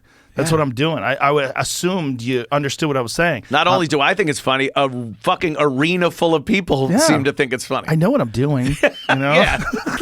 But I'm a good person. I try hard to be a good person. I'm a father. I'm a husband. I go out of my way to be a good person. It's something I cultivate. I cultivate kindness. I really do. I cultivate my gentle nature. I try hard to work at it. That's hard to argue. I try to hug people. I try to be as friendly as I can. I'm not perfect, but my intent is always to be a good person. I think you've done that. I'm trying. I don't think really anybody do. can, say that you're. But this idea that like shit. the thing about podcasts or radio or anything like that is that someone can quote mine, so they can go over the. I mean, I think if you added up 1,700 plus podcasts that are each at least 2.5 hours, oh my God. I've been on the air for months. Like straight. Yeah. If you listen to all those you're back to back, going to find some stupid shit. And what's the percentage that I'm high and drunk? Like 40%, you know? What a great point. And I was saying it before we did the show that when I was on FM radio, the only thing you really had to worry about was FCC regulations, which now seem quaint compared to what'll get you in trouble these days. Imagine it was, Howard stuff that he got in trouble for. On podcasts, dude. It would be nothing. Yeah. Nothing. And the things people get in trouble for now have nothing to do with what the FCC deemed to be this horrific thing to put out over the airs. We got the normal, shit, piss, fuck, cunt, cocksucker, motherfucker, tit thing. Yeah. And then you have bodily functions. You can't graphically describe bodily. We would sit with lawyers all the time about that. So then we'd get the GM, the general manager would come in and go, Opie, Anthony, come into the office. We got an FCC complaint. Like, fuck. And when you read it, when you're saying it, you're joking. There's comics in the room. It's a joke. It's this. When you read it in a federal transcript, it looks so bad. Different. It looks so different and so bad. And then the man said, Condoleezza Rice is my bitch. Yes. And I will do this to her and tie voice her up. number one laughs. Voice, and you're like, oh, this is, it looks bad. But if you listen to the tape in context, you'll see that there was no seriousness to it. But that was the old days. Yeah. Now, you give an opinion. Opinion that someone asked you for. Those are my favorite. Someone in the media will say, hey, Joe Rogan, what do you think about this? And you go, oh, I think blah, blah, blah. And then there'll be, Joe Rogan says. It's like, first of all, you asked me for an opinion. I was just walking down the street. And then you're using it to try to fuck me over. Yeah, but it's news. It's something to talk about. Yeah. It's something that people disagree with, so they want to be upset about it. That honestly doesn't bother me that much. And one of the reasons why it doesn't bother me is like Spotify's had my back on every one of these things. Which is great. They say nothing he said has violated any of our terms. Yeah. Because I don't do things to be a bad person. Yeah. But if I have an opinion on something and it just doesn't happen to fit with what you're trying to promote, sorry. An opinion now is like gospel. It's dangerous. It's like, and when a comic says something, you really have to, you really have to put it in context that it's not your physician saying it. Exactly. It's not your lawyer saying it. It's not a politician saying it. It's a fucking comic saying it. And people are dying to get out and see funny comedy again. Wild comedy. Cheers. Wild comedy. Absolutely. Cheers. Thank you, Joe. Yeah. It's we're doing this Comedians of the Compound thing. We're at you're doing it at the Creek in the Cave, right? We're doing it at Vulcan. Yeah. Oh, Vulcan's great too. Yeah. Vulcan Friday and Saturday night. Austin has a great fucking comedy scene. So it's alive right now. They followed you. They're like, Rogan's coming here. Fuck yeah, I'm gonna get them all on. I'll help them all. I want to promote it. It's awesome. You do have this. How weird is that, dude? You got a power. You have a platform that is a power, and that's why people hate it. But I was saying, you are what, especially to comics, but to everybody, what fucking Johnny Carson was. Like, this is the 2021, the 21st century version of The Tonight Show. Late night TV shows aren't doing well. People don't like them. They're too sanitized. They're sanitized. Yeah. There's no edge to it. When you saw Johnny Carson in the old days and fucking Sinatra would just walk out the curtain and Rickles. Dino's there and Rickles, they didn't know what the fuck was going to happen. Yeah. And that's what people loved about it. And now it's this antiseptic, hey, we're going to see how many eggs you can juggle. And you know, the tough, cutting edge comedy of goofing on Trump. You know, it just, what you're doing here is the equivalent of Carson with a new technology. People listen to you, they watch you. Guests want to be on the show. It's such a strange phenomenon because I've known you for so many years, and you're the guy now. Well, not only that, it was born out of your show. A lot of it. Which is crazy. Which is crazy. It's legitimately born out of your show. And not just Opie and Anthony, but again, live from the compound. I remember me and Red Band were sitting in my house. We were sitting in my house watching on my laptop you doing live in the compound. We were like, bro, we should fucking do something like this. That's literally where we started doing the Ustream. Where you started streaming on Ustream. Because you were on Ustream, right? That's what it was. Yeah. I grab a Barrett 50 caliber sniper rifle and sing love songs. It was psychotic. But you were doing it, and they were upset. That was another thing. They were upset that you were doing it because you had this radio gig. But you were like, but no, this is promoting the radio gig. Yeah. It's like, my house. Yeah, this is fun. Like, I didn't sign a contract that said I can't talk in my house on the internet. They didn't know what was going on. Yeah. They didn't shore up that loophole. Right.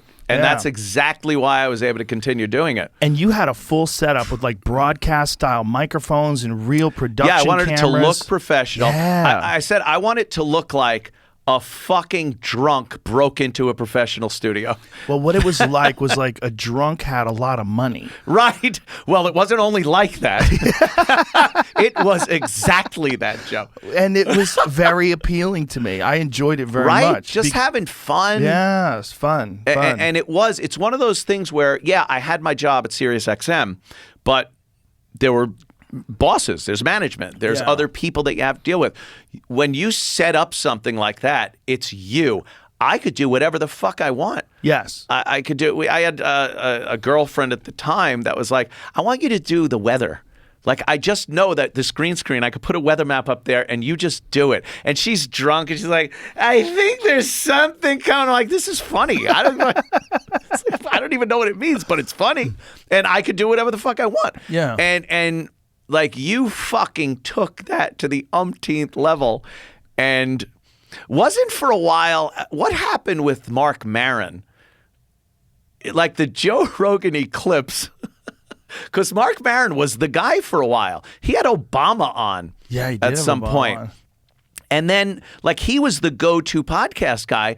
And then you fucking come out of nowhere smoking weed and drinking. Well, that, I think, is the difference. I think that was. And Mark Maron's still doing very well. Madness. Maron's doing very well. It's just his thing is different. He's a more sedated guy. It's like there's less chaos. I think you're more open to other people's ideologies too, at least to listen to them. That's a big thing. Yeah, because you're not. I'm not opposed to listening to conservatives or liberals. Or, even though I'm a liberal and I get labeled a conservative all the time, I don't mind listening to people's perspective. I love Dan Crenshaw. I have him on all the time. Mm-hmm.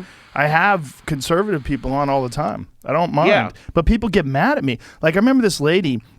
She made this weird chart connecting people to people that they talk to and trying to equate guilt by association. Oh, a red thread and pin person. And so she had me as this podcast host and all these platforms that I elevated. And it was very disingenuous because she didn't tag in all the liberal people that I had on. Right. All the progressive people that I had on. It was only the conservatives. And so I tweeted her and I said, Barbara Walters interviewed Fidel Castro. Does that make her a communist? Yeah. And then she was like, Joe Rogan favorably compared himself to Barbara Walters. I'm like, oh, okay, I see what you're doing. I see where you're going with this. I see what you're doing. Good luck. It's always a minefield. Yeah. But here's the thing. I don't have to get picked for anything. Yeah. So I'm not that guy who's trying to audition for things. I don't have to hedge my words. I just have to be a nice person. And I'm not trying to be a bad person. I'm just trying to be a nice person. But I'm going to be honest. So because I don't have to worry... Some people interpret that as being a bad person, by the way. But it's because I don't have to worry about the way most people have to worry. I don't have to. So I'm not going to. Have you ever been chastised, for lack of a better word, from your UFC job? Never. Really? Fucking How awesome is Dana that? White doesn't give a fuck. Dude, isn't that he gives great? 18 levels of fucks less than me. He doesn't give a fuck. That guy's worth $500 million, and he doesn't give a fuck. He's wearing fucking sneakers and T-shirts. Yep. If you looked at him, you'd never know he's rich as shit. He's as normal as they come. He's just a regular dude. If you hung out with him, you'd love him. He's a great guy. He's great. I've met him a couple of times. He's fucking great. I think he was on the O&A show once or twice. Yeah. But because a lot of people, I think, and the only reason I asked that, I kind of assumed it, is that I think a lot of people wonder that, like, oh, does Joe have to tame some stuff down so he doesn't fuck up his gig? There was an issue where someone was talking to Dana about it one time, and he goes, hey, listen, I don't give a fuck what Rogan's talks about as long as he's talking about MMA.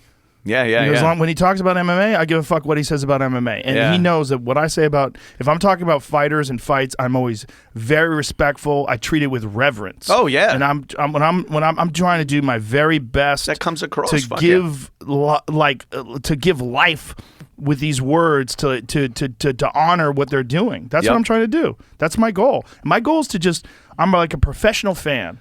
And I know enough about it that I can describe things in a way that makes it a little bit more exciting. I'm a comedian, so I could give a little flavor to things. I want to enhance the broadcast. You could tell you're passionate about it. Like, there are people that just have a job and they're supposed to be like, yeah, this is great, I'm talking about that, and you know, then they punch out and they're done. But you could tell, like, you're passionate about that fucking sport, and it comes across every time, man. Dude, I did that gig for free for the first 15 shows. Holy shit. Yeah, that's what happened. The UFC was struggling. They had just bought the company. It wasn't financially viable. They weren't Who were making like money. their big guys at the time? There was like Tito Ortiz, Chuck Liddell. This was like pre-2005. 2005 is when it really took off because of The Ultimate Fighter. That was season 1 of The Ultimate Fighter. So I was on Fear Factor, and Dana and I became friends because he offered me tickets to the fights when they had just bought the UFC. So I would go to these UFC events, and I was a giant fan. So I would talk to Dana about Pride and K1, and like, you should try to get Sakurai. Do you know about this guy? Have you ever seen Fedor fight? I would talk about all these different fighters. And then Dana was like, why don't you do commentary? I'm like, listen, man, I come here to get drunk and with my friends and have fun. I work all day. I do stand-up, and I just want to come like whenever you have the fights and sit down and have a good time. So he talked me into it once because they were doing UFC 37.5. Now they're at 262. Crazy, yeah. And UFC 37.5 was Best Damn Sports Show, period. Remember that show? Yeah. They were doing a simulcast where Best Damn Sports Show, period, and Leanne Tweeden was in there, and I was in there, and they was helping to promote the UFC and kind of make like a big deal of it. And Tito Ortiz fought Chuck Liddell. Chuck Liddell fought Vitor Belfort. And it was like a big fight. It was a big deal. And he asked me to do commentary. And I said, okay, I'll do it this one time. So I did it this one time, 100% for free. And then he said, come on, do it again. How'd you feel doing it? Were you comfortable? It was fun. I think I did a good job. And I mean, I was terrible. If you listen to me today, I would say I was annoying. You know, if I would go, I'm not a professional. Early tapes of anything you do are just the worst. I tell that to comics when they're thinking about doing a podcast. Like, oh, I don't want to. That's me. Look at me. Oh, fresh-faced. my God. Shout out to Jeff Osborne. Kid, my man full Jeff of piss Osborne. and vinegar. Yeah. The whole world at his feet. Well, look how excited I was. Woo. You really are. But it was legit. It was 100%. Look at all that hair. Oh my God. I was so happy then. It was, I'm happy now. But it was, I did that, and then Dana talked me into doing another one. And then I said, look, and there was, you know, we never, and like, I remember my manager was like, hey, you should probably be getting paid for this. I'm like, I told him, I go, fly me out. I have the best manager ever, but I was like, look, I told him, just fly me out and give some tickets to my friends. I go, we just want to have some drinks, watch some great fights, have a nice meal, go get some steak. What a great night. Simple pleasures. That's what I wanted. I wanted a great night. And so then it was like 15 fights in, and then they were like, look, we want to offer you a contract. Wow. And then, you know, next thing you know, I've been doing it now since 2001. That's Isn't crazy. it amazing? Haven't some of the 2002? greatest gigs you've gotten just happened because of a time and a place and a luck and doing things because you like them. The same thing with this podcast. Yeah. I didn't get any money out of this podcast for fucking years and years and years. Took forever because I didn't do it for money. I did it for fun. Yeah. I did it because I saw you with a machine gun standing in front of a green screen, and I was like, fun. I want to do that. That looks like he's having a good time. When you can have fun, like when I started, I got fired back in 2014. I've been doing Compound now 7 years. And by the way, when you guys got fired, that was when I started doing your show. No, we got before fired that, not from 2014. terrestrial radio. When you guys got fired the first time, I wrote an article on my blog about it. Oh shit, yeah. And in support of you guys. I'm like, this is crazy. You've always been fucking supportive. And dude. then when that happened, that's when I started doing your show. Yeah. And I when I got fired in 2014, immediately I was like, I got to strike while the iron's hot. The name's still out there, still the O&A thing. Can't take any time off. And me and Keith Maresca, Keith the cop, threw it together. Like how to learn everything of how to put it out there. I knew how to go in my basement and make a show. I just didn't know at the end of the wire where everything else was supposed to go. You know? Right. Now it's got to go out. So there's logistics. There's bandwidth charges. There's all these things no one fucking thinks about when you're talking about putting together especially video broadcast. The bandwidth charges are giant. It's crazy. No one figures that shit out. Like, they never think of it. It's like, oh, you put it online. Corolla was the first guy to talk about that. I remember him talking about his monthly charge. I was like, Yeah. what? Well, let me tell you something that happened in fucking 1997. I was working at WAAF up in Massachusetts with Opie. It was the first gig I ever had. And digital cameras were first starting to come out, and they were just giant fucking things and no compression on the pictures. It was just a nightmare to download and try to put up on a site. Well, I went to this internet provider up there. This is the 90s. And got a page. And I was like, this is the Opie and Anthony Show page. I'm going to take pictures of what we do during the day in the studio. And we had naked girls up there all the time. And fucking, there was something we called the Blue Tarp Cabaret. We'd put a blue tarp on the floor and have naked girls wrestle in whatever food was laying around. So we'd take creamed corn and it was great. And I'm snapping pictures with this digital camera. Then I'd go home and put that and some video, short clips of video up on the site. And I'm like, this is great. No one's doing this. No one's giving the people the visual medium of what's going on in the radio studio at that time. Like I said, mid-90s. Well, at the end of the month, this internet company that I've been using, TIAC, they were called, sends me a bill for $30,000 bandwidth. Because these videos weren't compressed. These were like full fucking 40 megs. AVI 40 meg fucking thing. And they're like, what did you expect? No, you can't just put, because I didn't know. Right. So I talked to them and they're like, look, we get this a lot. We'll wipe that clean, but just you have to know that you're going to be charged X amount of money for these things. And I'm like, oh, that's the catch. It was a different world. Oh, the Wild West. That's how they get you with whether it's YouTube or like YouTube in particular, because with YouTube, there's no cost, but you're under their control. Yeah. And that's where it gets strange. And if your material is getting views, they're going to make money. They're going to make money, but they don't treat you like you're a partner per se. No. Because there's too many partners. Yeah. Like there's millions and millions and millions of people uploading constantly. So it's very hard for them to manage all that. So they hire people to do it. And the problem with those people that are hiring it is that it's all subjective. They can decide this one is demonetized. This one's not. Oh, they do it all the time. Tim Dillon has a real problem. Like Tim Dillon's, most of his stuff gets demonetized. Yep. So he's got to start this Patreon page because he's funny. So he says wild shit. And when he says wild shit, they're like, stop with the wild shit. Deplatformed. But meanwhile, the wild shit is what's making him popular. Do you understand there's a market for wild shit? Yeah, there is. And then they'll tell you, well, make your own internet. Like, look, motherfucker, I have made everything I can that is self-sufficient. But at some point, it has to leave my hands and go to Fios's fiber optic cables. It's got to go to a server. It's got to use Amazon. It's got to use this. And all those are vulnerabilities to people saying, hey, why you got this piece of shit? You know, Right. That's always the weak link in the machine. Well, they've done one thing that you got to give credit to when it comes to social media and these platforms. They have silenced conservative thought in a strange way. When you look at 2016. Yeah, you look at like Milo when he was at his peak. Yeah, Yiannopoulos was huge. And he was almost untouchable because he was a gay guy who was married to a black guy. Right. Saying wild shit. Wild conservative things. And that was his thing. Now they scare the gay out of him. He's not even gay anymore. They petrified him so bad the gay left his body. His act, what he was doing was saying wild shit. That was his business model. Yeah. Yeah, but you talked to that guy off air, and I know you have. He's a lovely guy. Really is. He really is. I just spoke to him probably 3 weeks ago. And he was people on the got show. mad because of what he was promoting. But I think part of the problem was that there was an established power base of like liberal thought and left-leaning thought, and they were in control of the tech platforms. And when these guys like Milo in particular, he was the big one because he was so charismatic. Yeah. And he got through, then all of a sudden they were like, Jesus Christ, we got a real problem here. We don't agree with this guy. We don't agree with him, and he's out there wilding.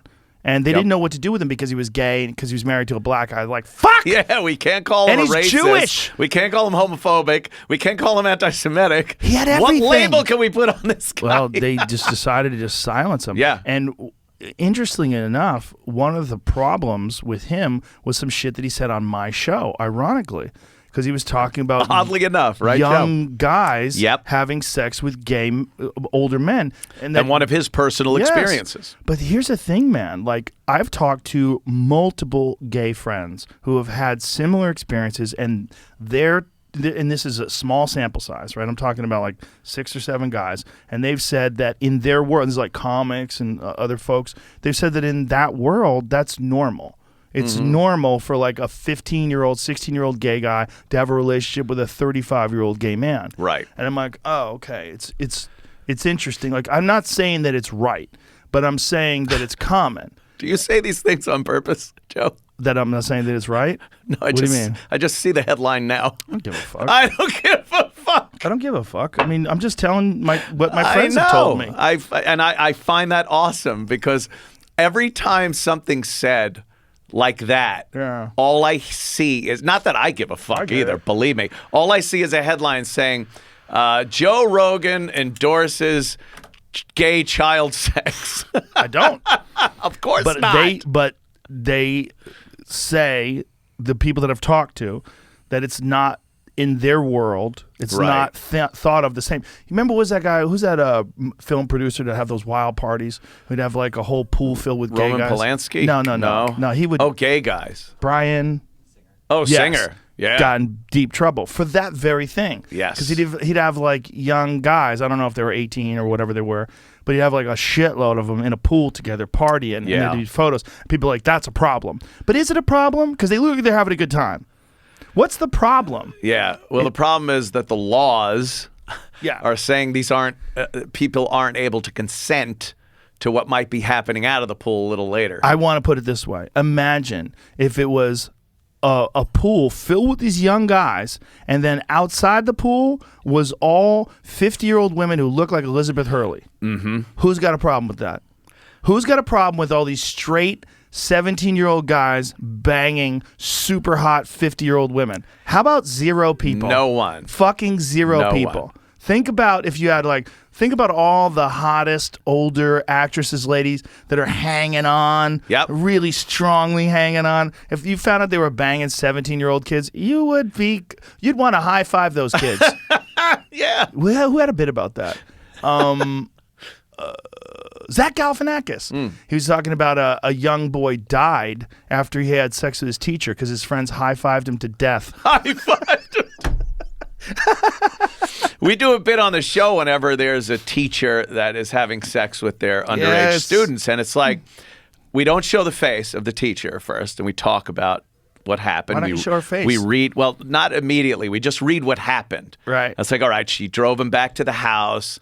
They had some drinks. They went into the bedroom. She performed oral sex on him and stuff. And then we go, okay, Now we're going to look at the face and see how much time is she going to get in jail. And then, bam, we pop it up and go, slap on the wrist, walks away with the judge going, have a great life. Because she's hot. She's fucking smoking. And it's every time. And then you read the sentencing, and it is literally, hey, you knock it off. 100%. And then sometimes it's the lunch lady looking thing, and we're like, oh, that's fucking 25 forever. To life. And, and God forbid it's a guy teacher having sex with a girl. Yeah. They are just done. Yeah, that's over, Johnny. The idea of sexual equality does not. I used to have a bit about that. That sexual equality. There's no sexual equality in child molesting. That it's just we think very differently of it because there was a commercial. All right, there was a commercial for Just for Men. Do you remember this commercial? Just for Men is like hair dye. Yeah, and there was a baby. A fucking baby who was driving around in a Porsche. It's the craziest commercial of all time. There's a baby driving around a Porsche with a smoking hot lady. So he's got a grown lady with him. Look, this is a baby driving around this car. Look at his little beard. Just for Men. So he pulls up at a fucking club and look at him. He's on. Like, what is this? Why is the baby? So now the baby has a bottle and he's on the dance floor with all these broads and he's dancing and they're all hot and they're hanging around with a fucking baby. Dude, and it doesn't make any sense. What's the MO? My bit was imagine if it was a small girl, like a 3-year-old girl that's driving a car and she goes to a nightclub. They let her in and everywhere there's dudes with kilts on swinging cocks. You'd be like, you're going straight to jail. Yes. What the fuck is this? But that commercial, because there is no sexual equality when it comes to child molesting, that commercial is deemed acceptable, but for some strange reason. There is what no the fuck equality. Is that? Show me that again. I don't even know what the goal is there. Is it that you'll look younger? You look like a baby. You'll look like, I understand, like, if they want to say, well, if you dye your beard, you'll look younger, but it doesn't make any sense. Look at it. He's got an old Porsche. Look at the girl. Yeah. She's hot as fuck. She's so happy. He's hilarious. And he's driving, too, by the way. Look they're letting him in like he's been there before. Yeah, and they're all cheering when he shows up. There's a baby He's got a bottle. Dude, they're kissing him. Yes, they're kissing him. Imagine. And look at him dancing. And then he's out on the dance floor look dressed how like short an adult. Their skirts are. Look at the girls behind him. Yeah. Look at that. It's crazy. Now, also, you could predict where they're going. They're going to fuck. Are they fucking? 100%. He went there. He got her all juiced up. They're dancing. Got a couple of drinks in her. He's got his bottle of milk. He's ready to go. I've seen the way they make commercials and stuff, and everyone from the company usually sits at a conference room and they play it, and then it ends, and then they go, okay, so what do you think? Like, that room must have just been like... Love it. Perfect. That's our brand. Love it. Good. It's on brand with Just for Men. Someone was sitting there just going... Like in Big, I don't get it. It's a bug. No one said that. They're everybody, all a bunch of perverted men. Right. Like, yeah, I want to be a baby and fuck some old ladies. It doesn't make any sense. It's the craziest commercial of all time. Jesus Christ. That commercial's so crazy. But you could never reverse the sexism in that commercial. No. Impossible. No. So it shows that we are not thought of as equals. No, We're not. No. Especially not in that category. The whole man-woman equality thing has caused so much shit. The making the police departments diverse. The military, they just came out with a statistic that a huge percentage of women are failing the physical fitness test for basic entry into the Army. That men pass every single, you get the wimpiest guy who's going to pass it. And women are having a problem with this. Yet we keep seeing this push to diversify the military. I just picture Russia and China laughing their balls off. Like, I saw a CIA commercial, a couple of them that have been playing. Oh, the diversity commercial? Yeah. The inclusiveness commercial? Dude, there's a gay dude who's I haven't seen the commercial. I've heard of it. Oh, dude, it's Let's see if we can find it. I want to see it. Diversity commercial. There's one. It's a gay guy. He's a librarian for the CIA, and his job is to pick out mind-bending games for the agents to play. And he was all psyched that this is a commercial. The CIA agent. Yeah, it's like a recruitment thing. He was happy that. head of the FBI at the time, Brennan, had a rainbow lanyard on his thing. And I'm just thinking, what happened to, like, the CIA? That isn't the place for diversity. There is just some places where the best people that are suited for the job should be given the job. Yeah. And if that's a gay guy, that's fine. But why advertise like, hey, we need more gay people in the CIA?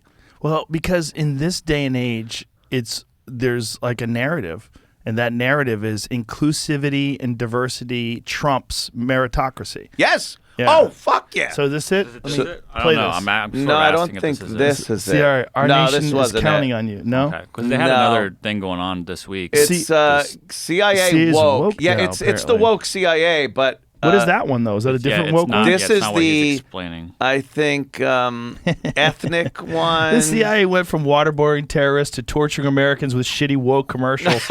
Yeah, The Daily Dot. it's That's so hilarious. fucked up. Shout out to Claire. How do you say her last name? So, of course, on my Go show, forth. we were playing the ad and then calling him a Jack Reach Around. And CI gay. And then there was another one, a blind woman. A blind woman in the CIA. Is this it right here? What is This this is what right they here? posted on their No, Twitter that's account the another other day that one. was This going is around, on but- their Twitter. It says, I am unapologetically me. I want you to be unapologetically you. Whoever you are, whether you work at the CIA or anywhere else in the world, command your space, Miha. It's you a are gay worth guy. it. It's a gay guy Okay, CIA recruitment. Okay, play that. I want to That see should that. get it. Okay, hold on. Can we play it? I want to see what that how that's made.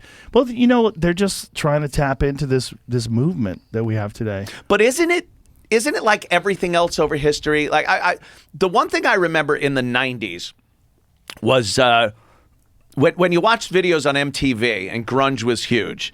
They had those grunge-looking videos from Nirvana, and it was the shake camera, and the focal point was really narrow. So like Kurt would go out and he'd be blurry, and then he'd come back in focus. Yeah. Like doing that. It was a look that grunge videos had. And I knew that was over when I saw a McDonald's commercial using that look. I'm like, okay, this is done. You're never going to see yeah. that. So I think this is just that. It's another Here we way go. for them to They have go. a YouTube Oh, I channel. think it's Humans of CIA, that guy. Humans Down of one. CIA. Yeah, that's the gay Okay, dude. click on this one. Let me hear this. I wanted to be a librarian the first time I set foot in a library. I was always a little different, even at that age, and libraries offered a safe, quiet space where I could find tens of thousands of escapes into worlds of fantasy, mystery, and intrigue. After finishing college, I entered the workforce as a middle school librarian, where I was able to bring that dream full circle and match my students with the perfect books. Now, I get to experience that same type of fulfillment in a very different way here at CIA. I love my job because I have no idea what type of research question is coming through the door next. It might be as simple as an HR officer needing to clarify a law, or as complex as an analyst needing to help identify something they saw in a video still. There's something incredibly rewarding about knowing you are having a very real impact of potentially global proportions. As an agency librarian, I work to ensure that our collection and services are matched up with what CIA needs. Not only am I involved in the acquisitions of journals, books, and countless electronic resources, I'm also encouraged to curate special collections that challenge expectation. Recently, I brought in our intelligence gaming collection to give officers unique opportunities to practice skills they need in their various roles. Splendor, Instead of sitting Mastermind. for hours in front of a computer-based training, they can play a carefully selected game. I have to a train specific set of skills. while simultaneously building on the myriad soft skills essential to intelligence work. What? This is the My favorite CIA. thing about CIA is that they encourage the out-of-the-box ideas that drive real progress. Growing up gay in a small southern town, I was lucky to have a wonderful and accepting family. I always struggled with the idea that I might not be able to discuss my personal life at work. Imagine my surprise when I was taking my oath at CIA and I noticed a rainbow on then-Director Brennan's lanyard, which I later learned was designed by Angle, one of the many employee resource groups here at the agency. I remember being agency. stunned. Since then, however, I've learned that far beyond the resource groups, inclusion is a core value here. Officers from the top down work hard to ensure that every single Inclusion. person, whatever their gender identity, race, disability, or sexual orientation, can bring their entire self How many to times work have we seen every that day. entranceway in movies? Yeah. With bullets flying. There it is. I would. when I'm looking at that, what I'm thinking is like the CIA, like it's great if they want to hire gay people, hire everybody. I got But no qualms. does that guy want to be working there for real? I don't know. Does it seem like he wants to find Snowden and rat him out of his hole in Russia and bring him back to face charges? I don't think he does. I don't know. It seems like that guy would be better off, in a university somewhere. Yeah. Like working somewhere where they're not trying to torture people. Yes. Maybe they'll just use it to squirrel back some microfilm. If you, what if you are know they what doing? I mean. But maybe their strategy is, and this is probably a valid strategy, right? The more diverse thinkers you get working in an environment, the more you can solve problems because you got some out-of-the-box type thinking. Like maybe they're doing that to recruit people because they feel like the world is a little different than it used to be. Like we need some people that think along these sort of woke lines. Get the gay angle. You and then get the you infiltrate. Like imagine that guy is an undercover agent and you get him infiltrating organizations and ratting people out. Right. Because that's really what a lot of the CIA gay honey does. pot. Like the where you can CIA go is a in. lot of it is undercover work. Yeah. Right? So a lot of these people, like you can't have some fucking Club Soda Kenny guy going undercover at a gay rave trying to find out who the ecstasy dealers are, right? You need different folks.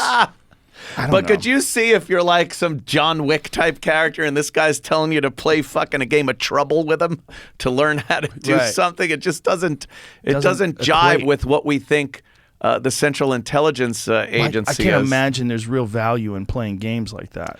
That seems like theater. That seems like nonsense. Yeah. Like they made some job for this guy to say that we have gay people in the CIA. I can't picture, the old George H.W. in his prime when he was with the CIA going like, oh, I'm going to play some fucking games with the gay librarian. Yeah. Do you really understand what we're dealing with the CCP? Do you really understand what's going on there with these internment camps for Uyghur Muslims? Do you really understand what's happening in the fucking dark corners of the world where real horrific crimes against humanity are currently being committed? Yeah. Because, this is wonderful if this guy really does love that job.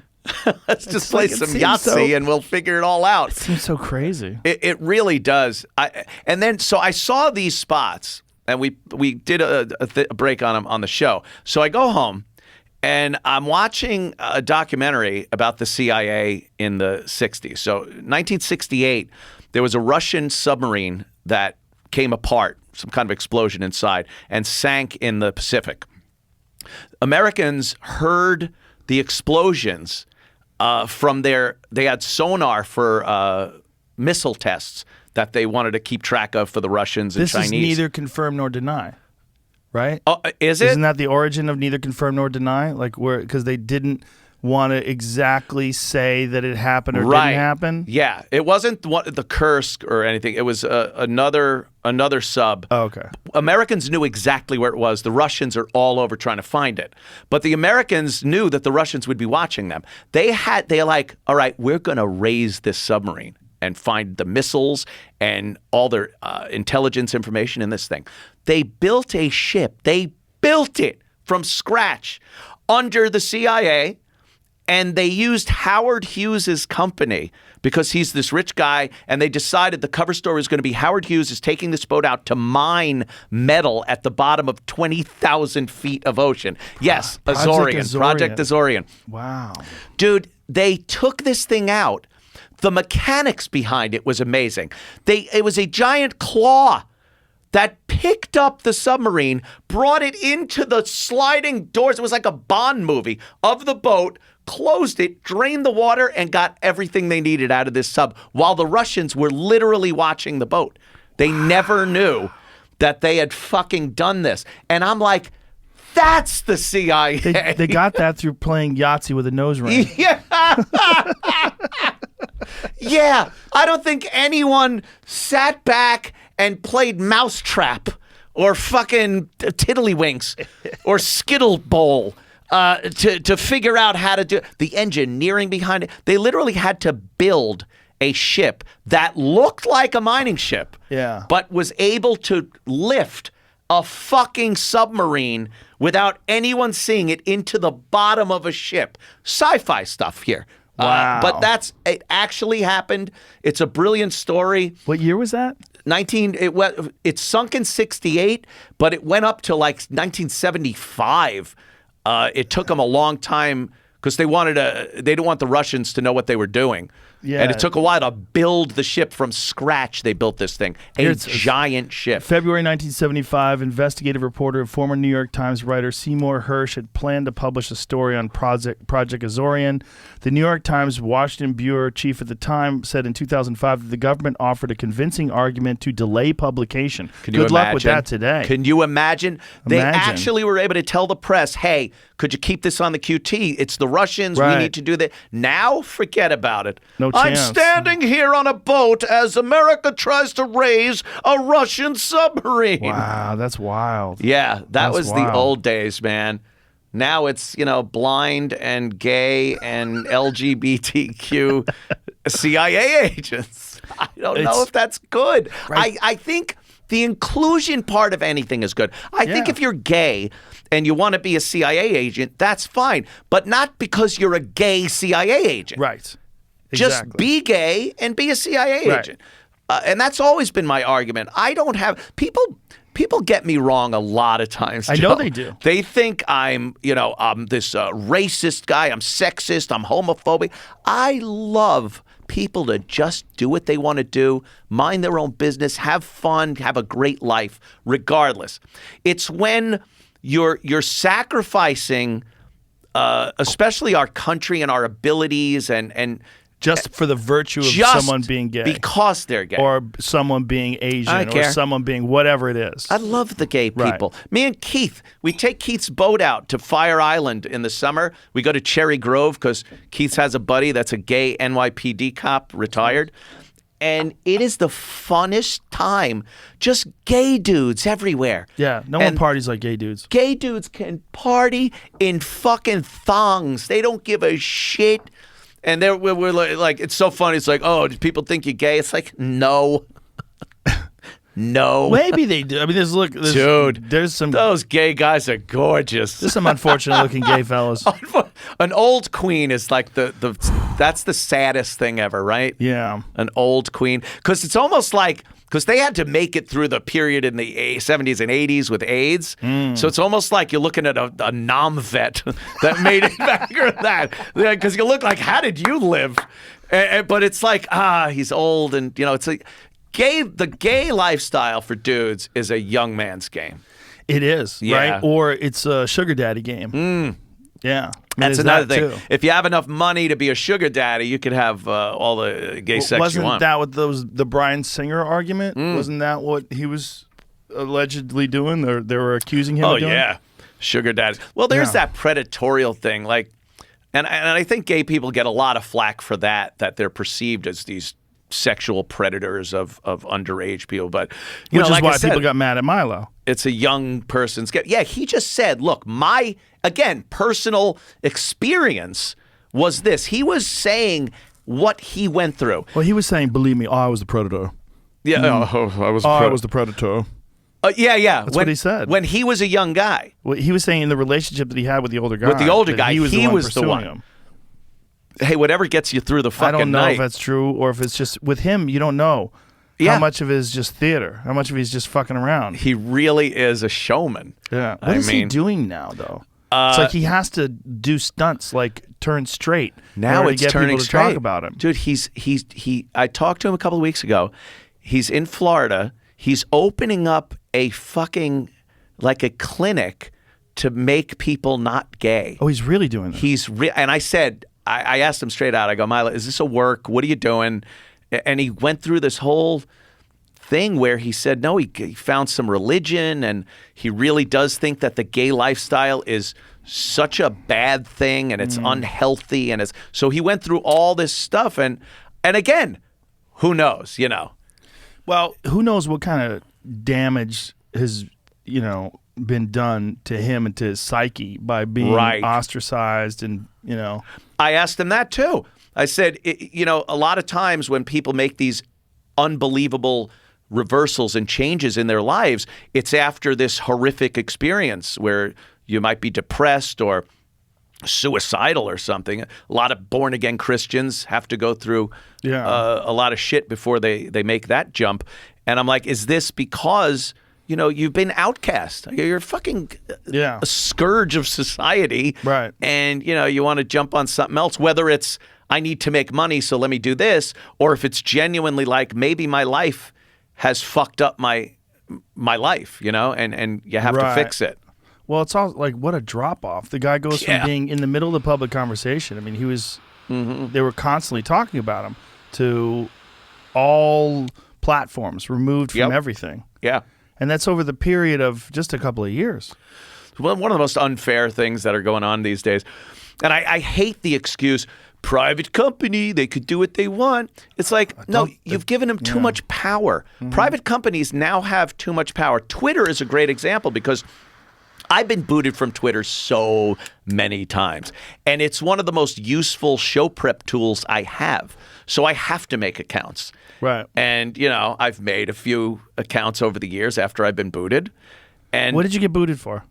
I've been booted for a few things. I got booted for, usually it was being mean, name calling. Some girl was giving Jim Norton shit, and she was this like bozo red-haired nose ring girl. And I said, I said something like she must have used her period blood to dye her hair, something like that. And that was it. Gone. Like that? Out of everything? Now I'm getting, I have a finesse now where I know to say enough where now my fans pick up where it's going. Well, that's what they worry. That's called a dog whistle, Anthony. It's a dog whistle. You're a dog exactly. whistling. I dog whistle a little bit. And but isn't that weird that you have to that you even have to? But that was the thing that was happening. Like, there were so many aggressive conservative voices that were, in many people's eyes, put Trump in office. Meaner. I think so. Yeah, I think it was a in huge lot of part. ways. Yeah. And that's one of the reasons why they decided, okay, we can't have this. Right. And so we're going to clean this up. But the problem is, you can't get woke enough. And once they've cleaned it up in a certain department, they'll move left. Yeah. And then they'll keep moving left. And next thing you know, either you're a socialist or you're a piece of shit. Either you're a Marxist or you're a piece of shit. And that's coming. It comes for everybody, man. It does. Brett Weinstein had a thing that he was doing called Unity 2020, where he was trying to take intelligent, rational voices from the left and the right and put together a candidate that sort of like meet or a party, or put together two candidates that meet in like a rational center, and like to say like, look, we can have, there's really reasonable people on the right and really reasonable people on the left, and if we got the two of them together, maybe we can kind of deal with a lot of the issues that a lot of this country has. They banned his Twitter account. Come on. They banned Unity 2020 because they felt like the very essence of exactly. They felt like promoting a controversial third party was dangerous at this time, where it was critical in their eyes that the Democrats take control again.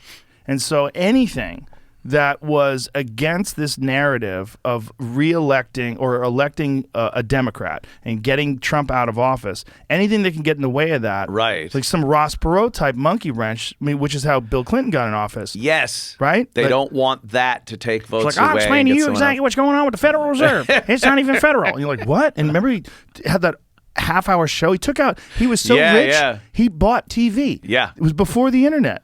And he told people how you're getting fucked with your taxes.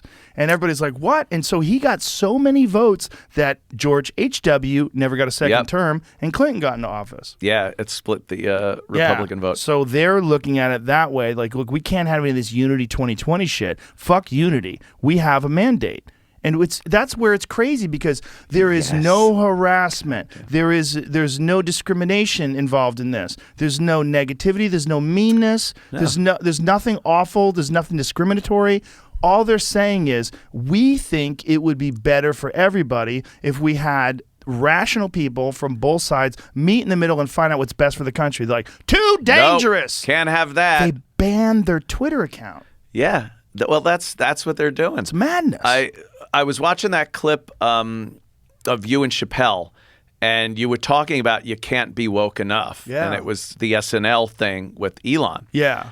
And I was like, yes, when you said, this is, people don't understand how amazing Elon Musk is. Yeah. Like, this guy is a fucking treasure, and there's people that don't want to do a skit with him. People who are, I don't know. I don't know how many of the cast members were actually complaining about it, but I do know that a lot of people Like that were writers fans, and- a lot of people that were, what I was reading was fans were complaining about it, woke fans.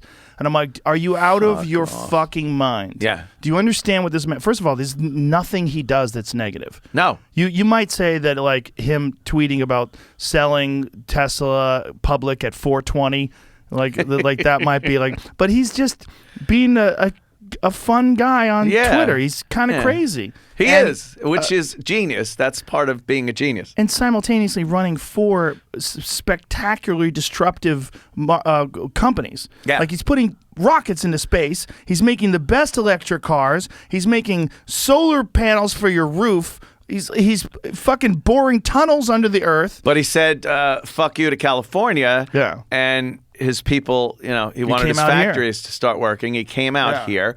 The fucking guy, yesterday I just read, the 10th Falcon 9 booster landed. Yeah. He used this thing 10 fucking times already to launch shit. I remember as a kid, it was a big thing. You'd be like, oh, they're going to launch something in 3 months. This guy's sending rockets up on the daily. Just like putting internet satellites. He's got the Satlink thing going up where he's putting these satellites up that will give the entire Earth high-speed internet. Yeah. And what? He's not good enough for some goofy sketch? He's not woke enough. He's not woke enough. Yeah. I believe, and it's ironic that his company is Tesla, because I think since Nikolai Tesla, this is the next guy. He is the most brilliant motherfucker that we have. Yeah. And we're lucky to have him in this country. And people just can't see it. They just don't see this guy is fucking brilliant. Yeah. That design, when you watch those boosters land, dude, it's like a sci-fi movie. You're like, this can't be. And if he just did that. Right. Incredible. If he just did that. Just did that. And then he's like, yeah, we've been taking cargo up. Hey, I'm going to take people up. First time, beautiful. Second time, they bring the first people back. The guys are sitting in a ship that, it's not like Apollo where they're fucking like, they got leg room. There's fucking flat screens in front of them. It's like they're fucking on JetBlue. Yeah. And these things work impeccably. They're all autonomous, by the way. And it's funny when they show the interior of the capsule. You'll see the guys sitting, and they're pressing buttons on the flat screen, and all you see change are the camera angles. Like, they're not going, oh, well, how much Delta V do we need to get up there? It's all programmed. The ship flies itself. It docks itself. Yeah. You don't see fucking, Michael Collins trying to dock with the lunar module and Buzz Aldrin. That fucking ship knows what it's doing. The technology that Elon Musk not only created, but incorporated into space travel is making it like it was supposed to be. Our vision of the future were these autonomous ships where you could just sit there and it will do the work for you. And when they open that door and the guys in the space station are like, hey, they shake hands, you're like, that's the fucking future. Now remove him from the picture and you have none of this. None of it. He is the common denominator with electric cars, with boring tunnels under the earth to eliminate traffic problems. Exactly. Without von Braun, you wouldn't have had the Apollo program. You wouldn't have the atom bomb without. And guess what? If you just told him, Elon, we really need you to fix this plastic in the ocean problem, like, plastic in the ocean, how do we get it out? And next thing you know, he's fucking figuring that out. It's like, we have a problem with too much carbon in the atmosphere. Oh, just suck it out of the atmosphere. Yeah, I can do that. Build a filter. Hold on. Filter. Hold, please. Next thing you know, he's got a fucking gigantic filter sucking carbon out of the atmosphere. He's such a weird dude. Like he seems. Now, you obviously sat here because the picture is fucking famous of him smoking a joint. Yeah. Does he seem like he's an alien? An alien, right? He seems like an alien. But for me, because I'm a chimp. That fucked up? When I'm talking to him, I'm like, like, I'm for sure his dumbest friend. There's no question. There's no question. Oh shit. Yeah. Dude, that's funny, man. Yeah, he's one of those guys, one of those 1 in a million where you had, Da Vinci and Tesla and all these people that advanced, had this, we advance as humans, technologically especially, and then we have these jumps. Yeah. And he's one of those people that inspired and was behind one of these big jumps technologically. I never thought we'd have a chance of going to Mars. Like, it always seemed like, all right, I know about the Apollo program and everything and the limitations of it from growing up. I was very interested in the space program as a kid. Still am now. But he's the one that made you go, oh, all right, that makes sense. Yeah, I guess we can at some point. He's got these plans. It's this weird, talk about out of the box thinking. That fucker's brilliant. Yeah, I always say that if evolution's a real thing, that guy's way ahead of us. Yeah. He's some new, different thing. Yes. And that's what people are going to be. Well, not only that, I forgot about Neuralink. When we were talking about reading each other's minds, one of the things he said to me the last podcast we did, he was like, "You're going to be able to talk without words." I was like, "What?" And that's what he's ultimately thinking, the progression of Neuralink, when he extrapolates, when he takes it from where it is now to what it's eventually going to be with innovation and time and continual improvements and updates. You're going to have the ability to communicate without words. This is what I'm getting to, where I think, and I don't want it to be that, but I think that might be our savior, that our savior might be something that conveys intent pure, instead of like manipulative words. And because what we're dealing with a lot today, with a lot of the problems that we have, is people manipulating truth with narrative and words and the way they fuck with the truth. That's going to be eliminated if you can actually see how a person's perceiving and thinking about things. Interesting. But wouldn't that take things like people's ability and talent of persuasion away? Mm-hmm. Like there's salespeople are very good at what they do because they know how to manipulate. Right, but then when you're sitting there with some piece of shit that you shouldn't have bought because some jackass is really smooth, talk to you into buying it, you're like fuck. Glenn Ross. He got me. Right? He got me. Coffee's for closers. But if you knew instantly. Yeah. Like, Well, that's the problem with drug commercials, right? Yeah. Like when you see those drug commercials, you could be that girl spinning in a field of wheat, all happy, instead of just shitting your brains out all day.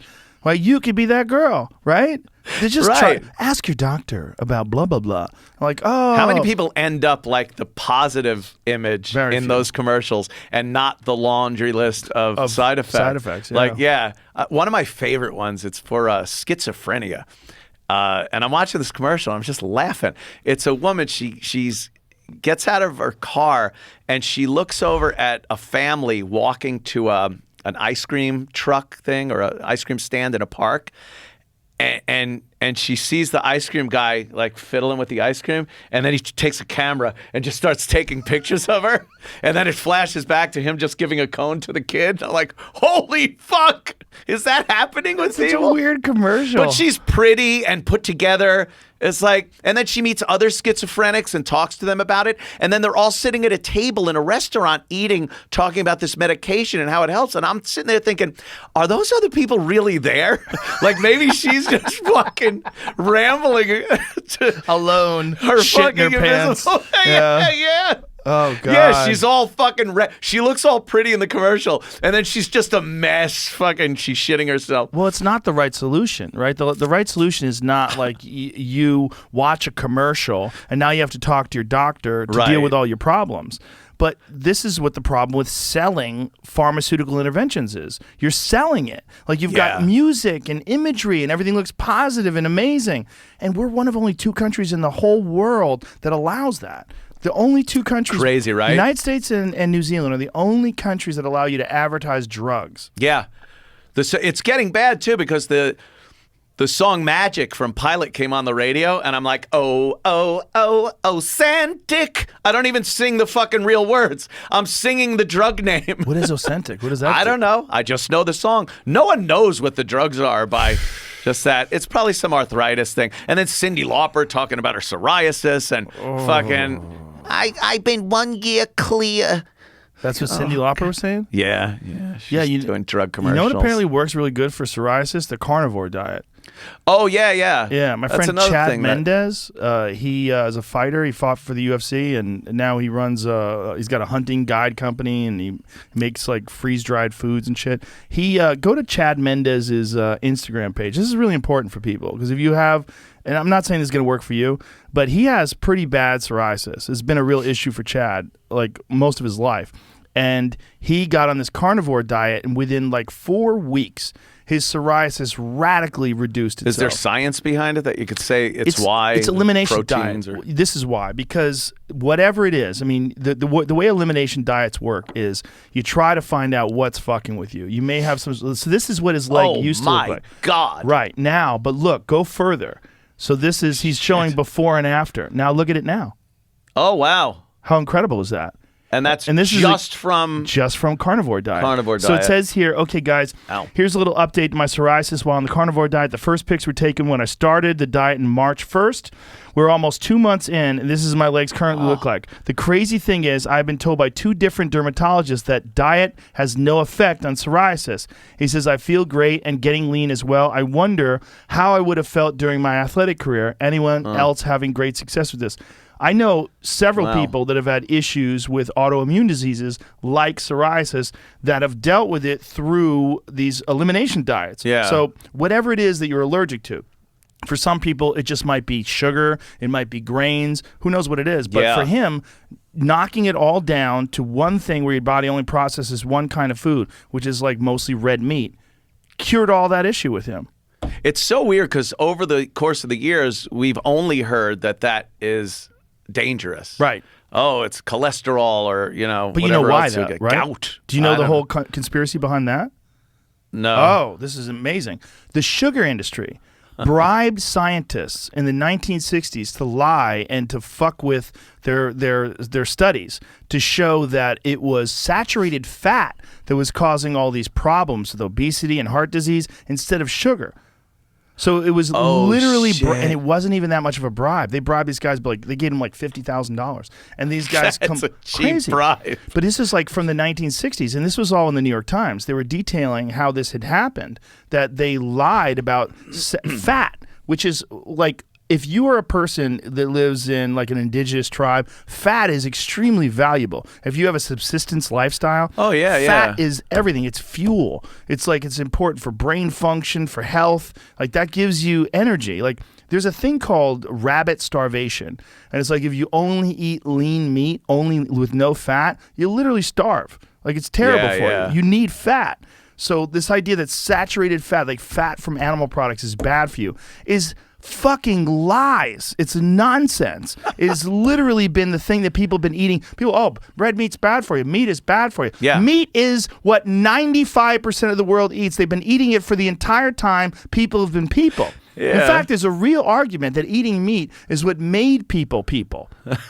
Really? Yeah, there's a real argument that the growth and doubling of the human brain size was directly coordinated with people learning how to cook meat and learning how to eat meat over fire, having more access to proteins, and then also the devious skills involved in like hunting and chasing animals, that we had to get smarter and more calculated. Oh, absolutely. That Yeah. makes perfect sense.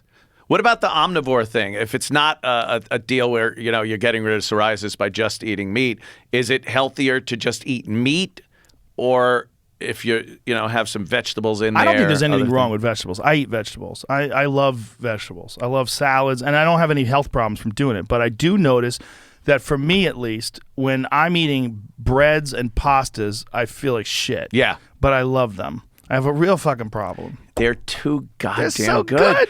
Lasagna, a nice lasagna. Oh, God, cheesy fucking good. pasta mess. Big fucking noodles. Oh, I love it. I Big love it. fucking noodles. I love it. I love really pasta. is.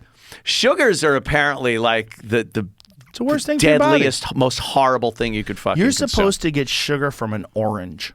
That's how you're supposed to get your sugar. Yeah. Because it's got fiber and it's got vitamins and it's supposed to be like a trick. There's a trade-off in nature. You eat the orange, you shit out the seeds, your shit fertilizes the seeds grow more orange trees. This is the deal that nature has made with animals. Right. That's why seeds, when these delicious fruits are in the center.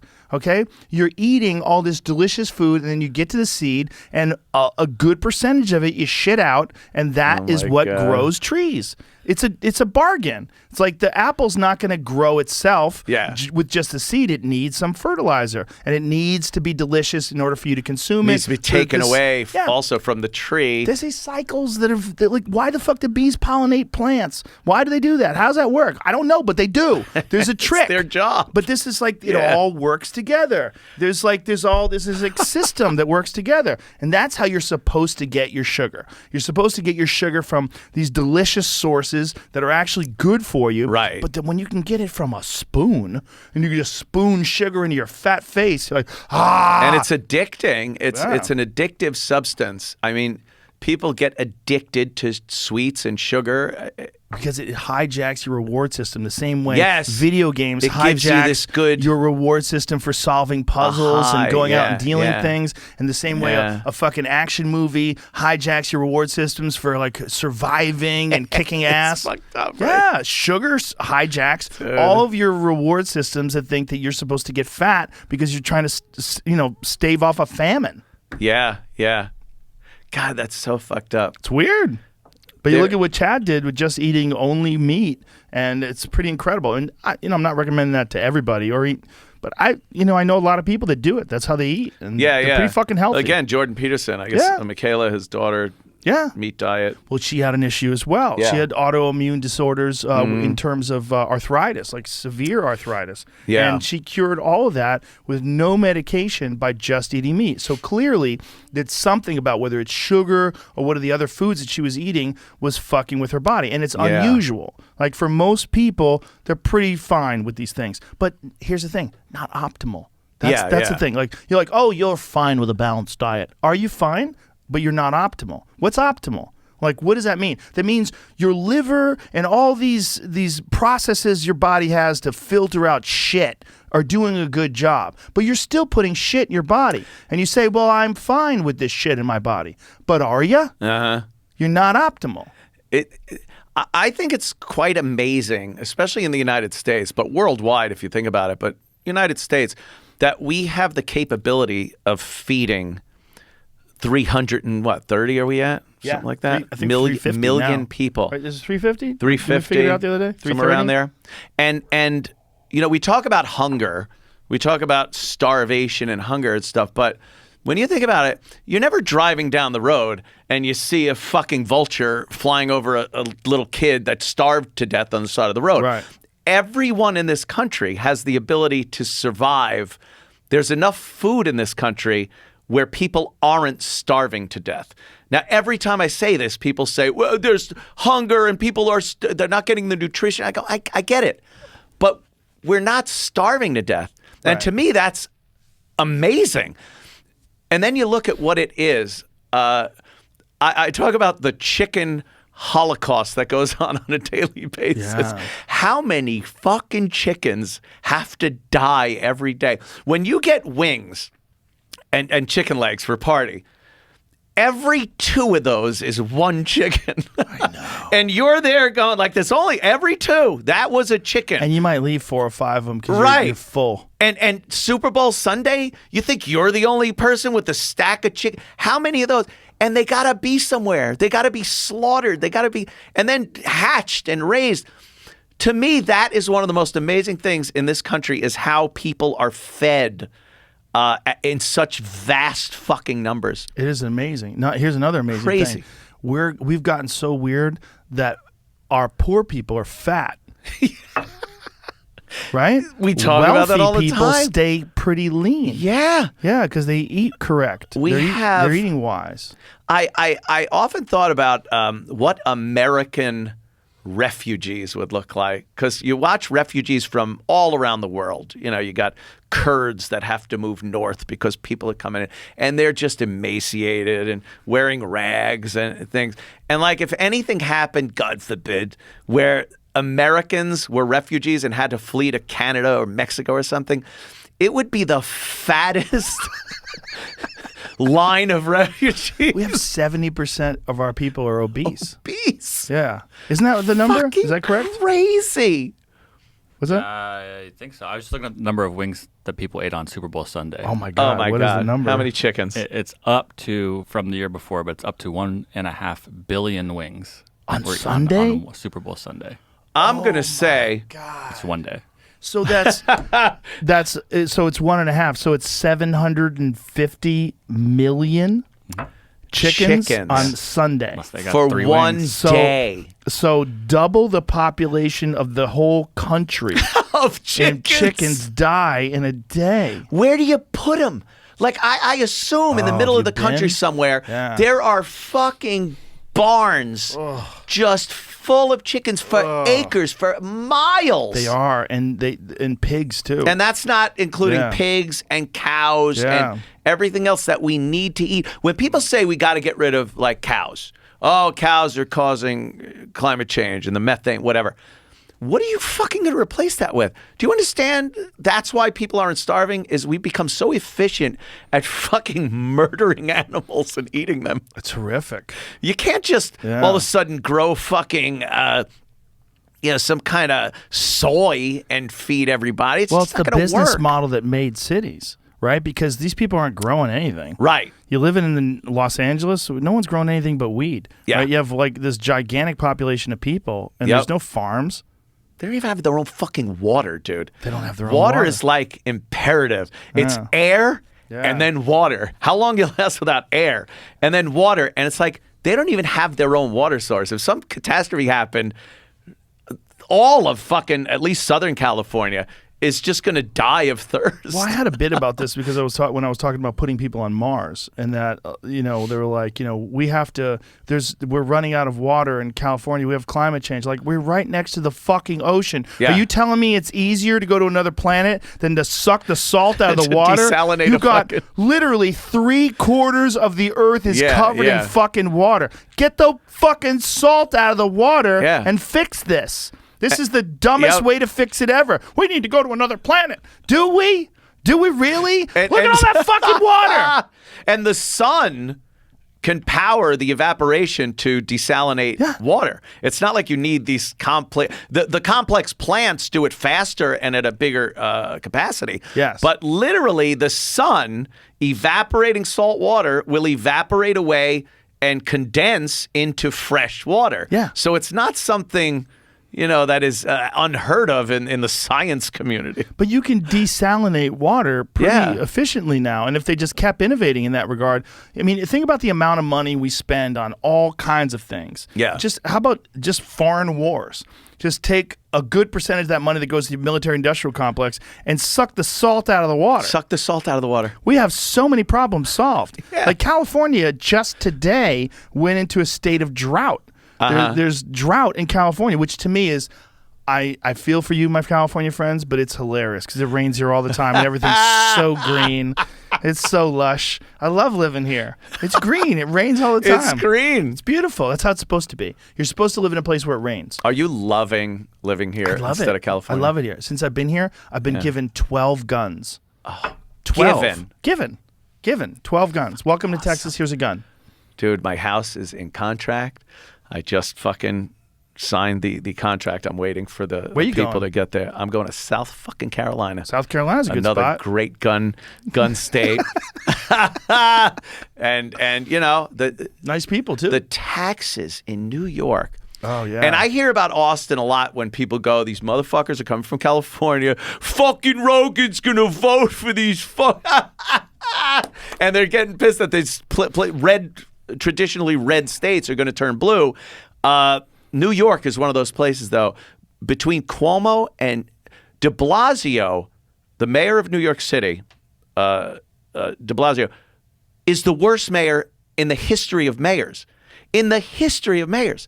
This guy is running a city that is just fucked with crime, unemployment. Shit is shut down. I don't know when they think they're going to shut this COVID shutdown switch off and everything opens back up. Every day I walk from Penn Station, 34th Street, to my studio on 35th Street. It's 1 block. The horrors I witness in a 1 block walk, people shitting on the sidewalk, heroin addicts are just hunched over doing that fucking rock thing. How much has it changed in the last year? Huge, dude. Huge. Like, we were living in a city that was kind of had it together. The police were doing their jobs. Now the cops don't even want to fuck around. Because they don't want to get... They don't want... Everything they do is a potential... Not even... You know, when you're a cop, you talk to a lot of cops, they sign on to know they're going to be shot at some point. And they're okay with that. They're literally okay with people shooting at them. What they didn't sign up for is spending the rest of their life in prison. Yeah, and then like, the civil that's lawsuits the thing. now, too. Civil lawsuits. They've taken away their protection. So now any person that is interacting with the cop can now sue them personally. Always the city would get sued. Oh, this cop did this to me. And they'd settle out for $1 million and, you know, that would end it. But now they could go after the cop. So you're destroying these people's lives. They're accused of atrocities that rarely happen. And it's a shame because people go, well, just go to court. And that destroys your life. People think court is like an episode of Perry Mason, an hour and you're done. Like, the idea of getting a lawyer, the time it takes to go to court every day for months, sometimes years, depending on what it is, it destroys your life. And again, like I said, they sign on for these dangers that they knew was part of the job. But this has just gotten to the point where these cops are going, I ain't leaving the precinct.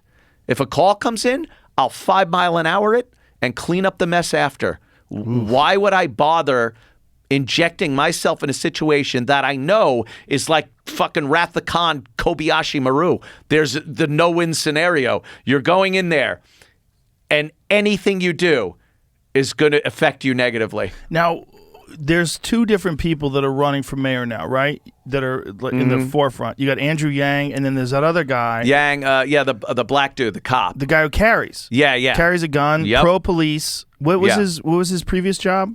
He was a cop in New York City, yeah. And he is a guy that wants to clean things up. Yeah, he's tired of the crime. He's tired of the fucking... what is his name? I can't remember his goddamn name. I'm sure your producer will kick Jamie that will up find quick. it. But this guy is becoming increasingly popular because a lot of people are agreeing with him. They're tired of it. Here's the thing with New York, though, too. This guy's a Democrat. Oh, there's a debate tonight? Eric Adams.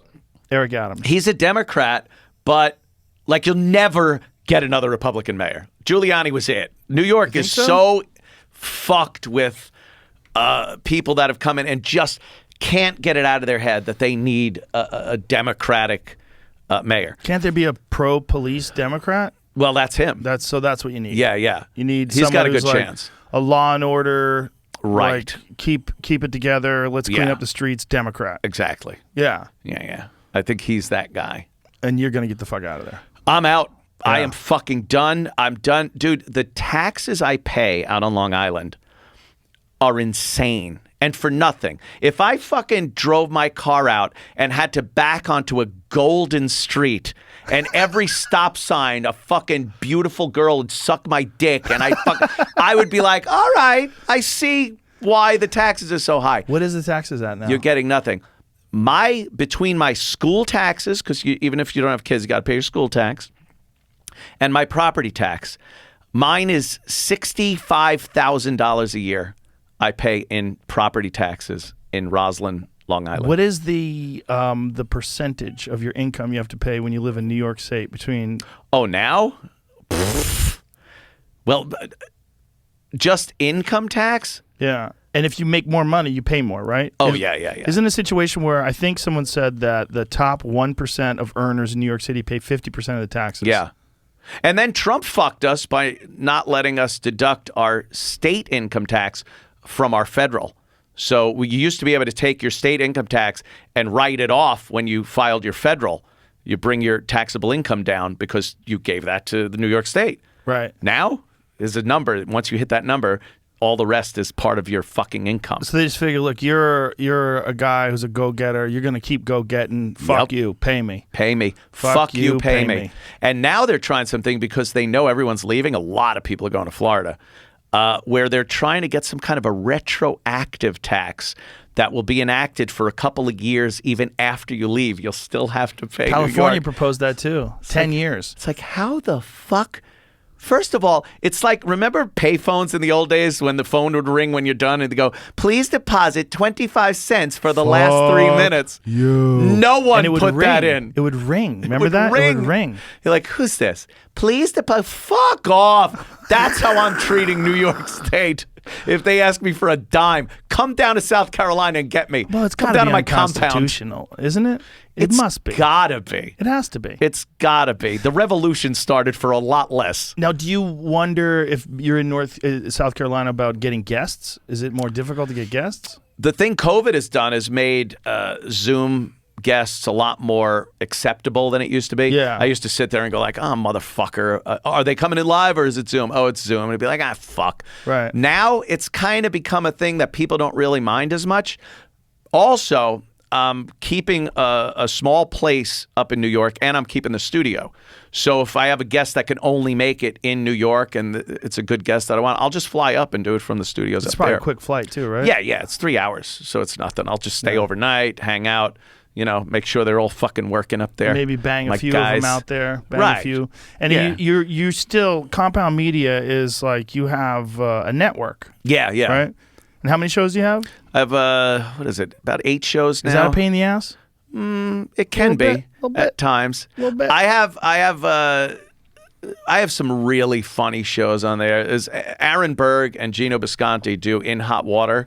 They're like our midday show, and I listen to them, and I go like, oh fuck, oh no, that's bad. Oh no, don't say that, don't do that. They get me to go like, uh-oh. I'll read on Twitter, I'll be like, oh fuck, what is Aaron and Gino doing? And I'll be like, oh no, what are they doing? And like, I don't know, they're showing gay scat porn or something one day. They're showing it? Yeah. You can do that? Well, I guess you can, right? Do whatever the Because fuck I want. It's not. it's a private platform. It's a private platform. It's not. That's why I have it this way. I knew damn well if I just opened it up, I'd end up like, even Crowder. He's got deplatformed. Everyone gets deplatformed. For some reason, when you're behind a paywall, they just don't fuck with you as much. They figure. What could they do? What could they do to you at this point? The only thing that could really be done is way down the line. Someone down the line that owns the fucking insulators on the telephone poles will say, I don't want his voice going around my insulator. Well, it could be an issue with the internet provider or the... Yeah, it's always shit like that. But Yeah. again, they understand the pay platform part of it. Like they take that into consideration that we're not just popping this out for anyone to see. Right. You paid for it. You want to see it. And how much do they pay? How much does it cost to join like Compound Media? Oh, it's $9.95 for a month, but it's like $8 for the year. We have like discount like that. Oh, nice. And it's but there's a fuckload of shows. We have all of the shows archived, so you could see shit when Artie Lange was my co-host. Oh, that's which is right. insane. The Artie Artie and was- Anthony show lasted for 9 months. What Holy was shit! that was when Artie was in the How is he Dude. now? Because he's been I MIA. hear he's been MIA because he's down in Florida. I heard he's living with his mom, who is like they are keeping him clean. I mean, What is he doing in Florida? pissing in a cup every week to make sure he's not doing drugs. I think he's on some kind of conditional release from the last trouble he had where he has to stay clean. But why is he not performing or doing something? Dude, it's the He's worst thing so he could good. do. That was the problem. He got out of rehab, so many rehabs, and he would go right back to the stage. And people, Artie, here, fucking Here's a bump. take something for you. Fucking. You're going to the worst place. Comedy clubs, you're Artie Lange in a comedy club. It's the worst fucking scenario. I get that, but he's such a treasure. Like, Dude, I know. He It did really my is. podcast when he was super clean. He was clean and healthy. He'd been clean for over a year, and he was amazing. He's one of the funniest motherfuckers you'll ever sit down and bullshit It was with. an amazing show. It was so fun. It was so funny. It was just like, I'm not going to make it in today. He wouldn't even say that. He just wouldn't show up. He used to have a hotel. He'd get a hotel room close to the studio at a hotel that's no longer there. And the hotel owner came to Keith, who was running Compound Media for a while, and said, we can't have him in here anymore. Wow. And it's like, well, what happened? He goes, the maid walked in. There was blood all over the room, like everywhere. It looked like a murder scene. I guess his nose was bleeding and stuff. Oh, God. Yeah. He was a mess. I mean, God bless him. I really do think and I hope that he continues with his sobriety because he's a funny motherfucker.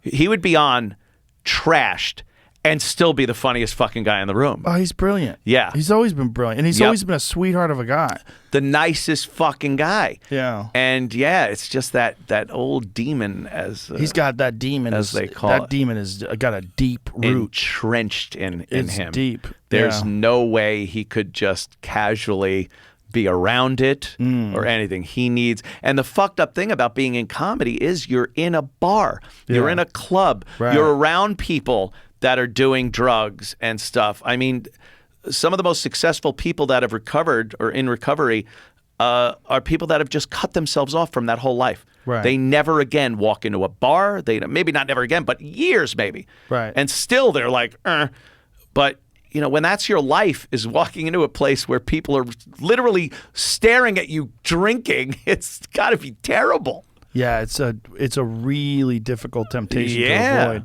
But that's what I always said about people that are addicted to food. Imagine, because you have to eat to live. Have to eat. So you have to think about how to manage your addiction while you're also sustaining yourself through the very thing that you're addicted to. Yeah, because with alcohol and drugs, it's one of those things where, I just won't do it ever again. Yeah. And you can.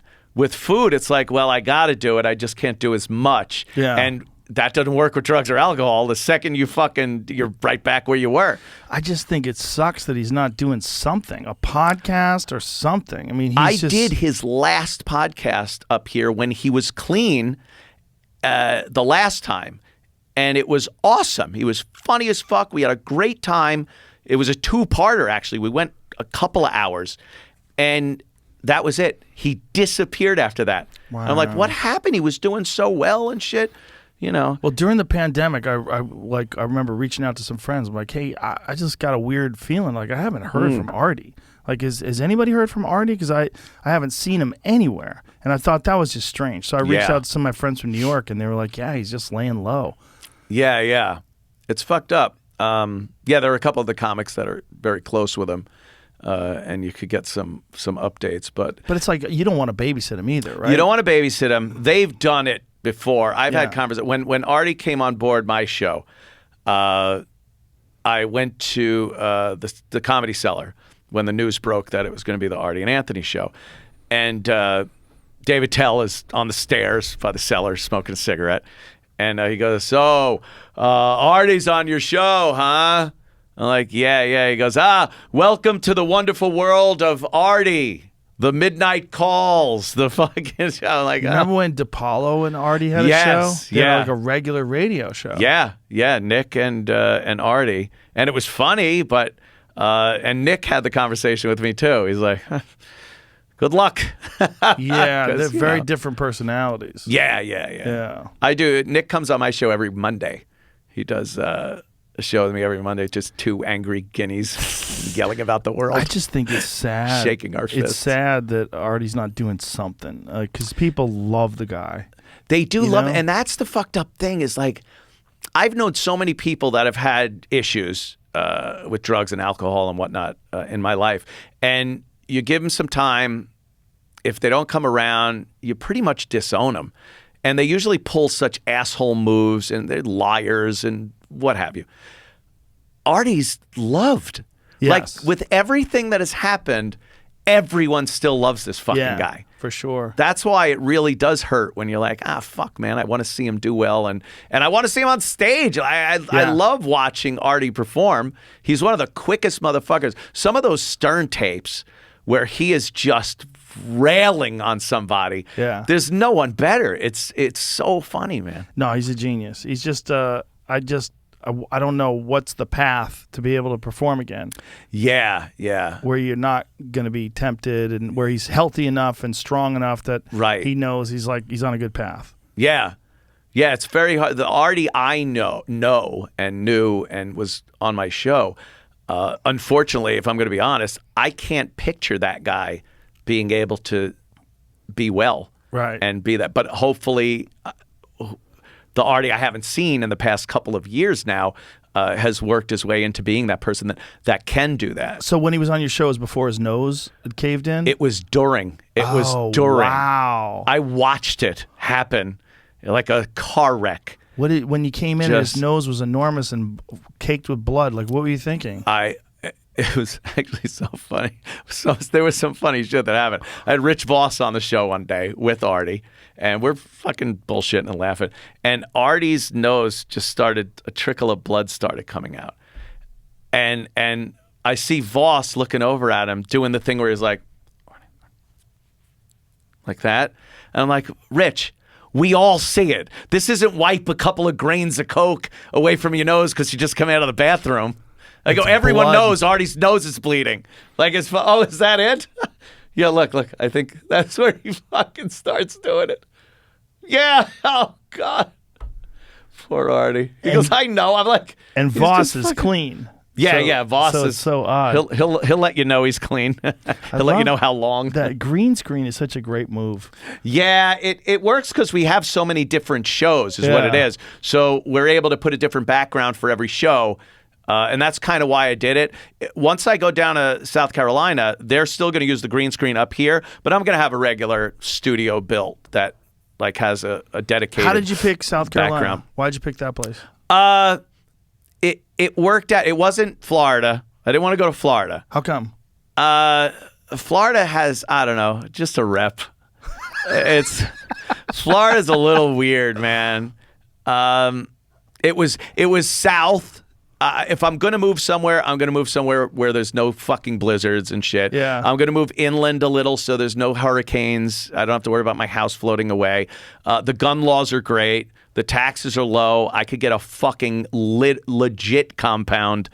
Like, it just worked out as one of, and the flight's quick enough where I got to go up there. I told my family that I'm going down there, and my sister, who is nothing like me and my brother, she is Dawn.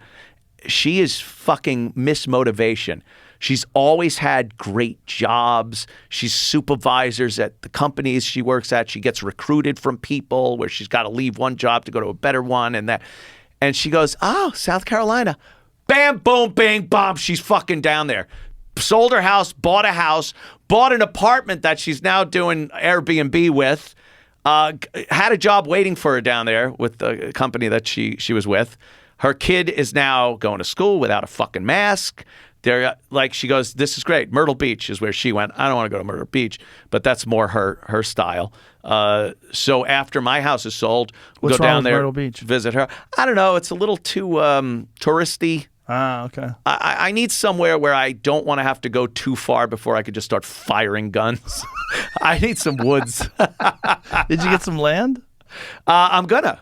I haven't even scouted out where I want to go yet. I'm gonna get a realtor, scout out some areas, and tell them what I'm looking for. But don't you want to make sure that you like the area, like the people, and you get along with them? Don't really like the people I'm with now. Like I live in Roslyn.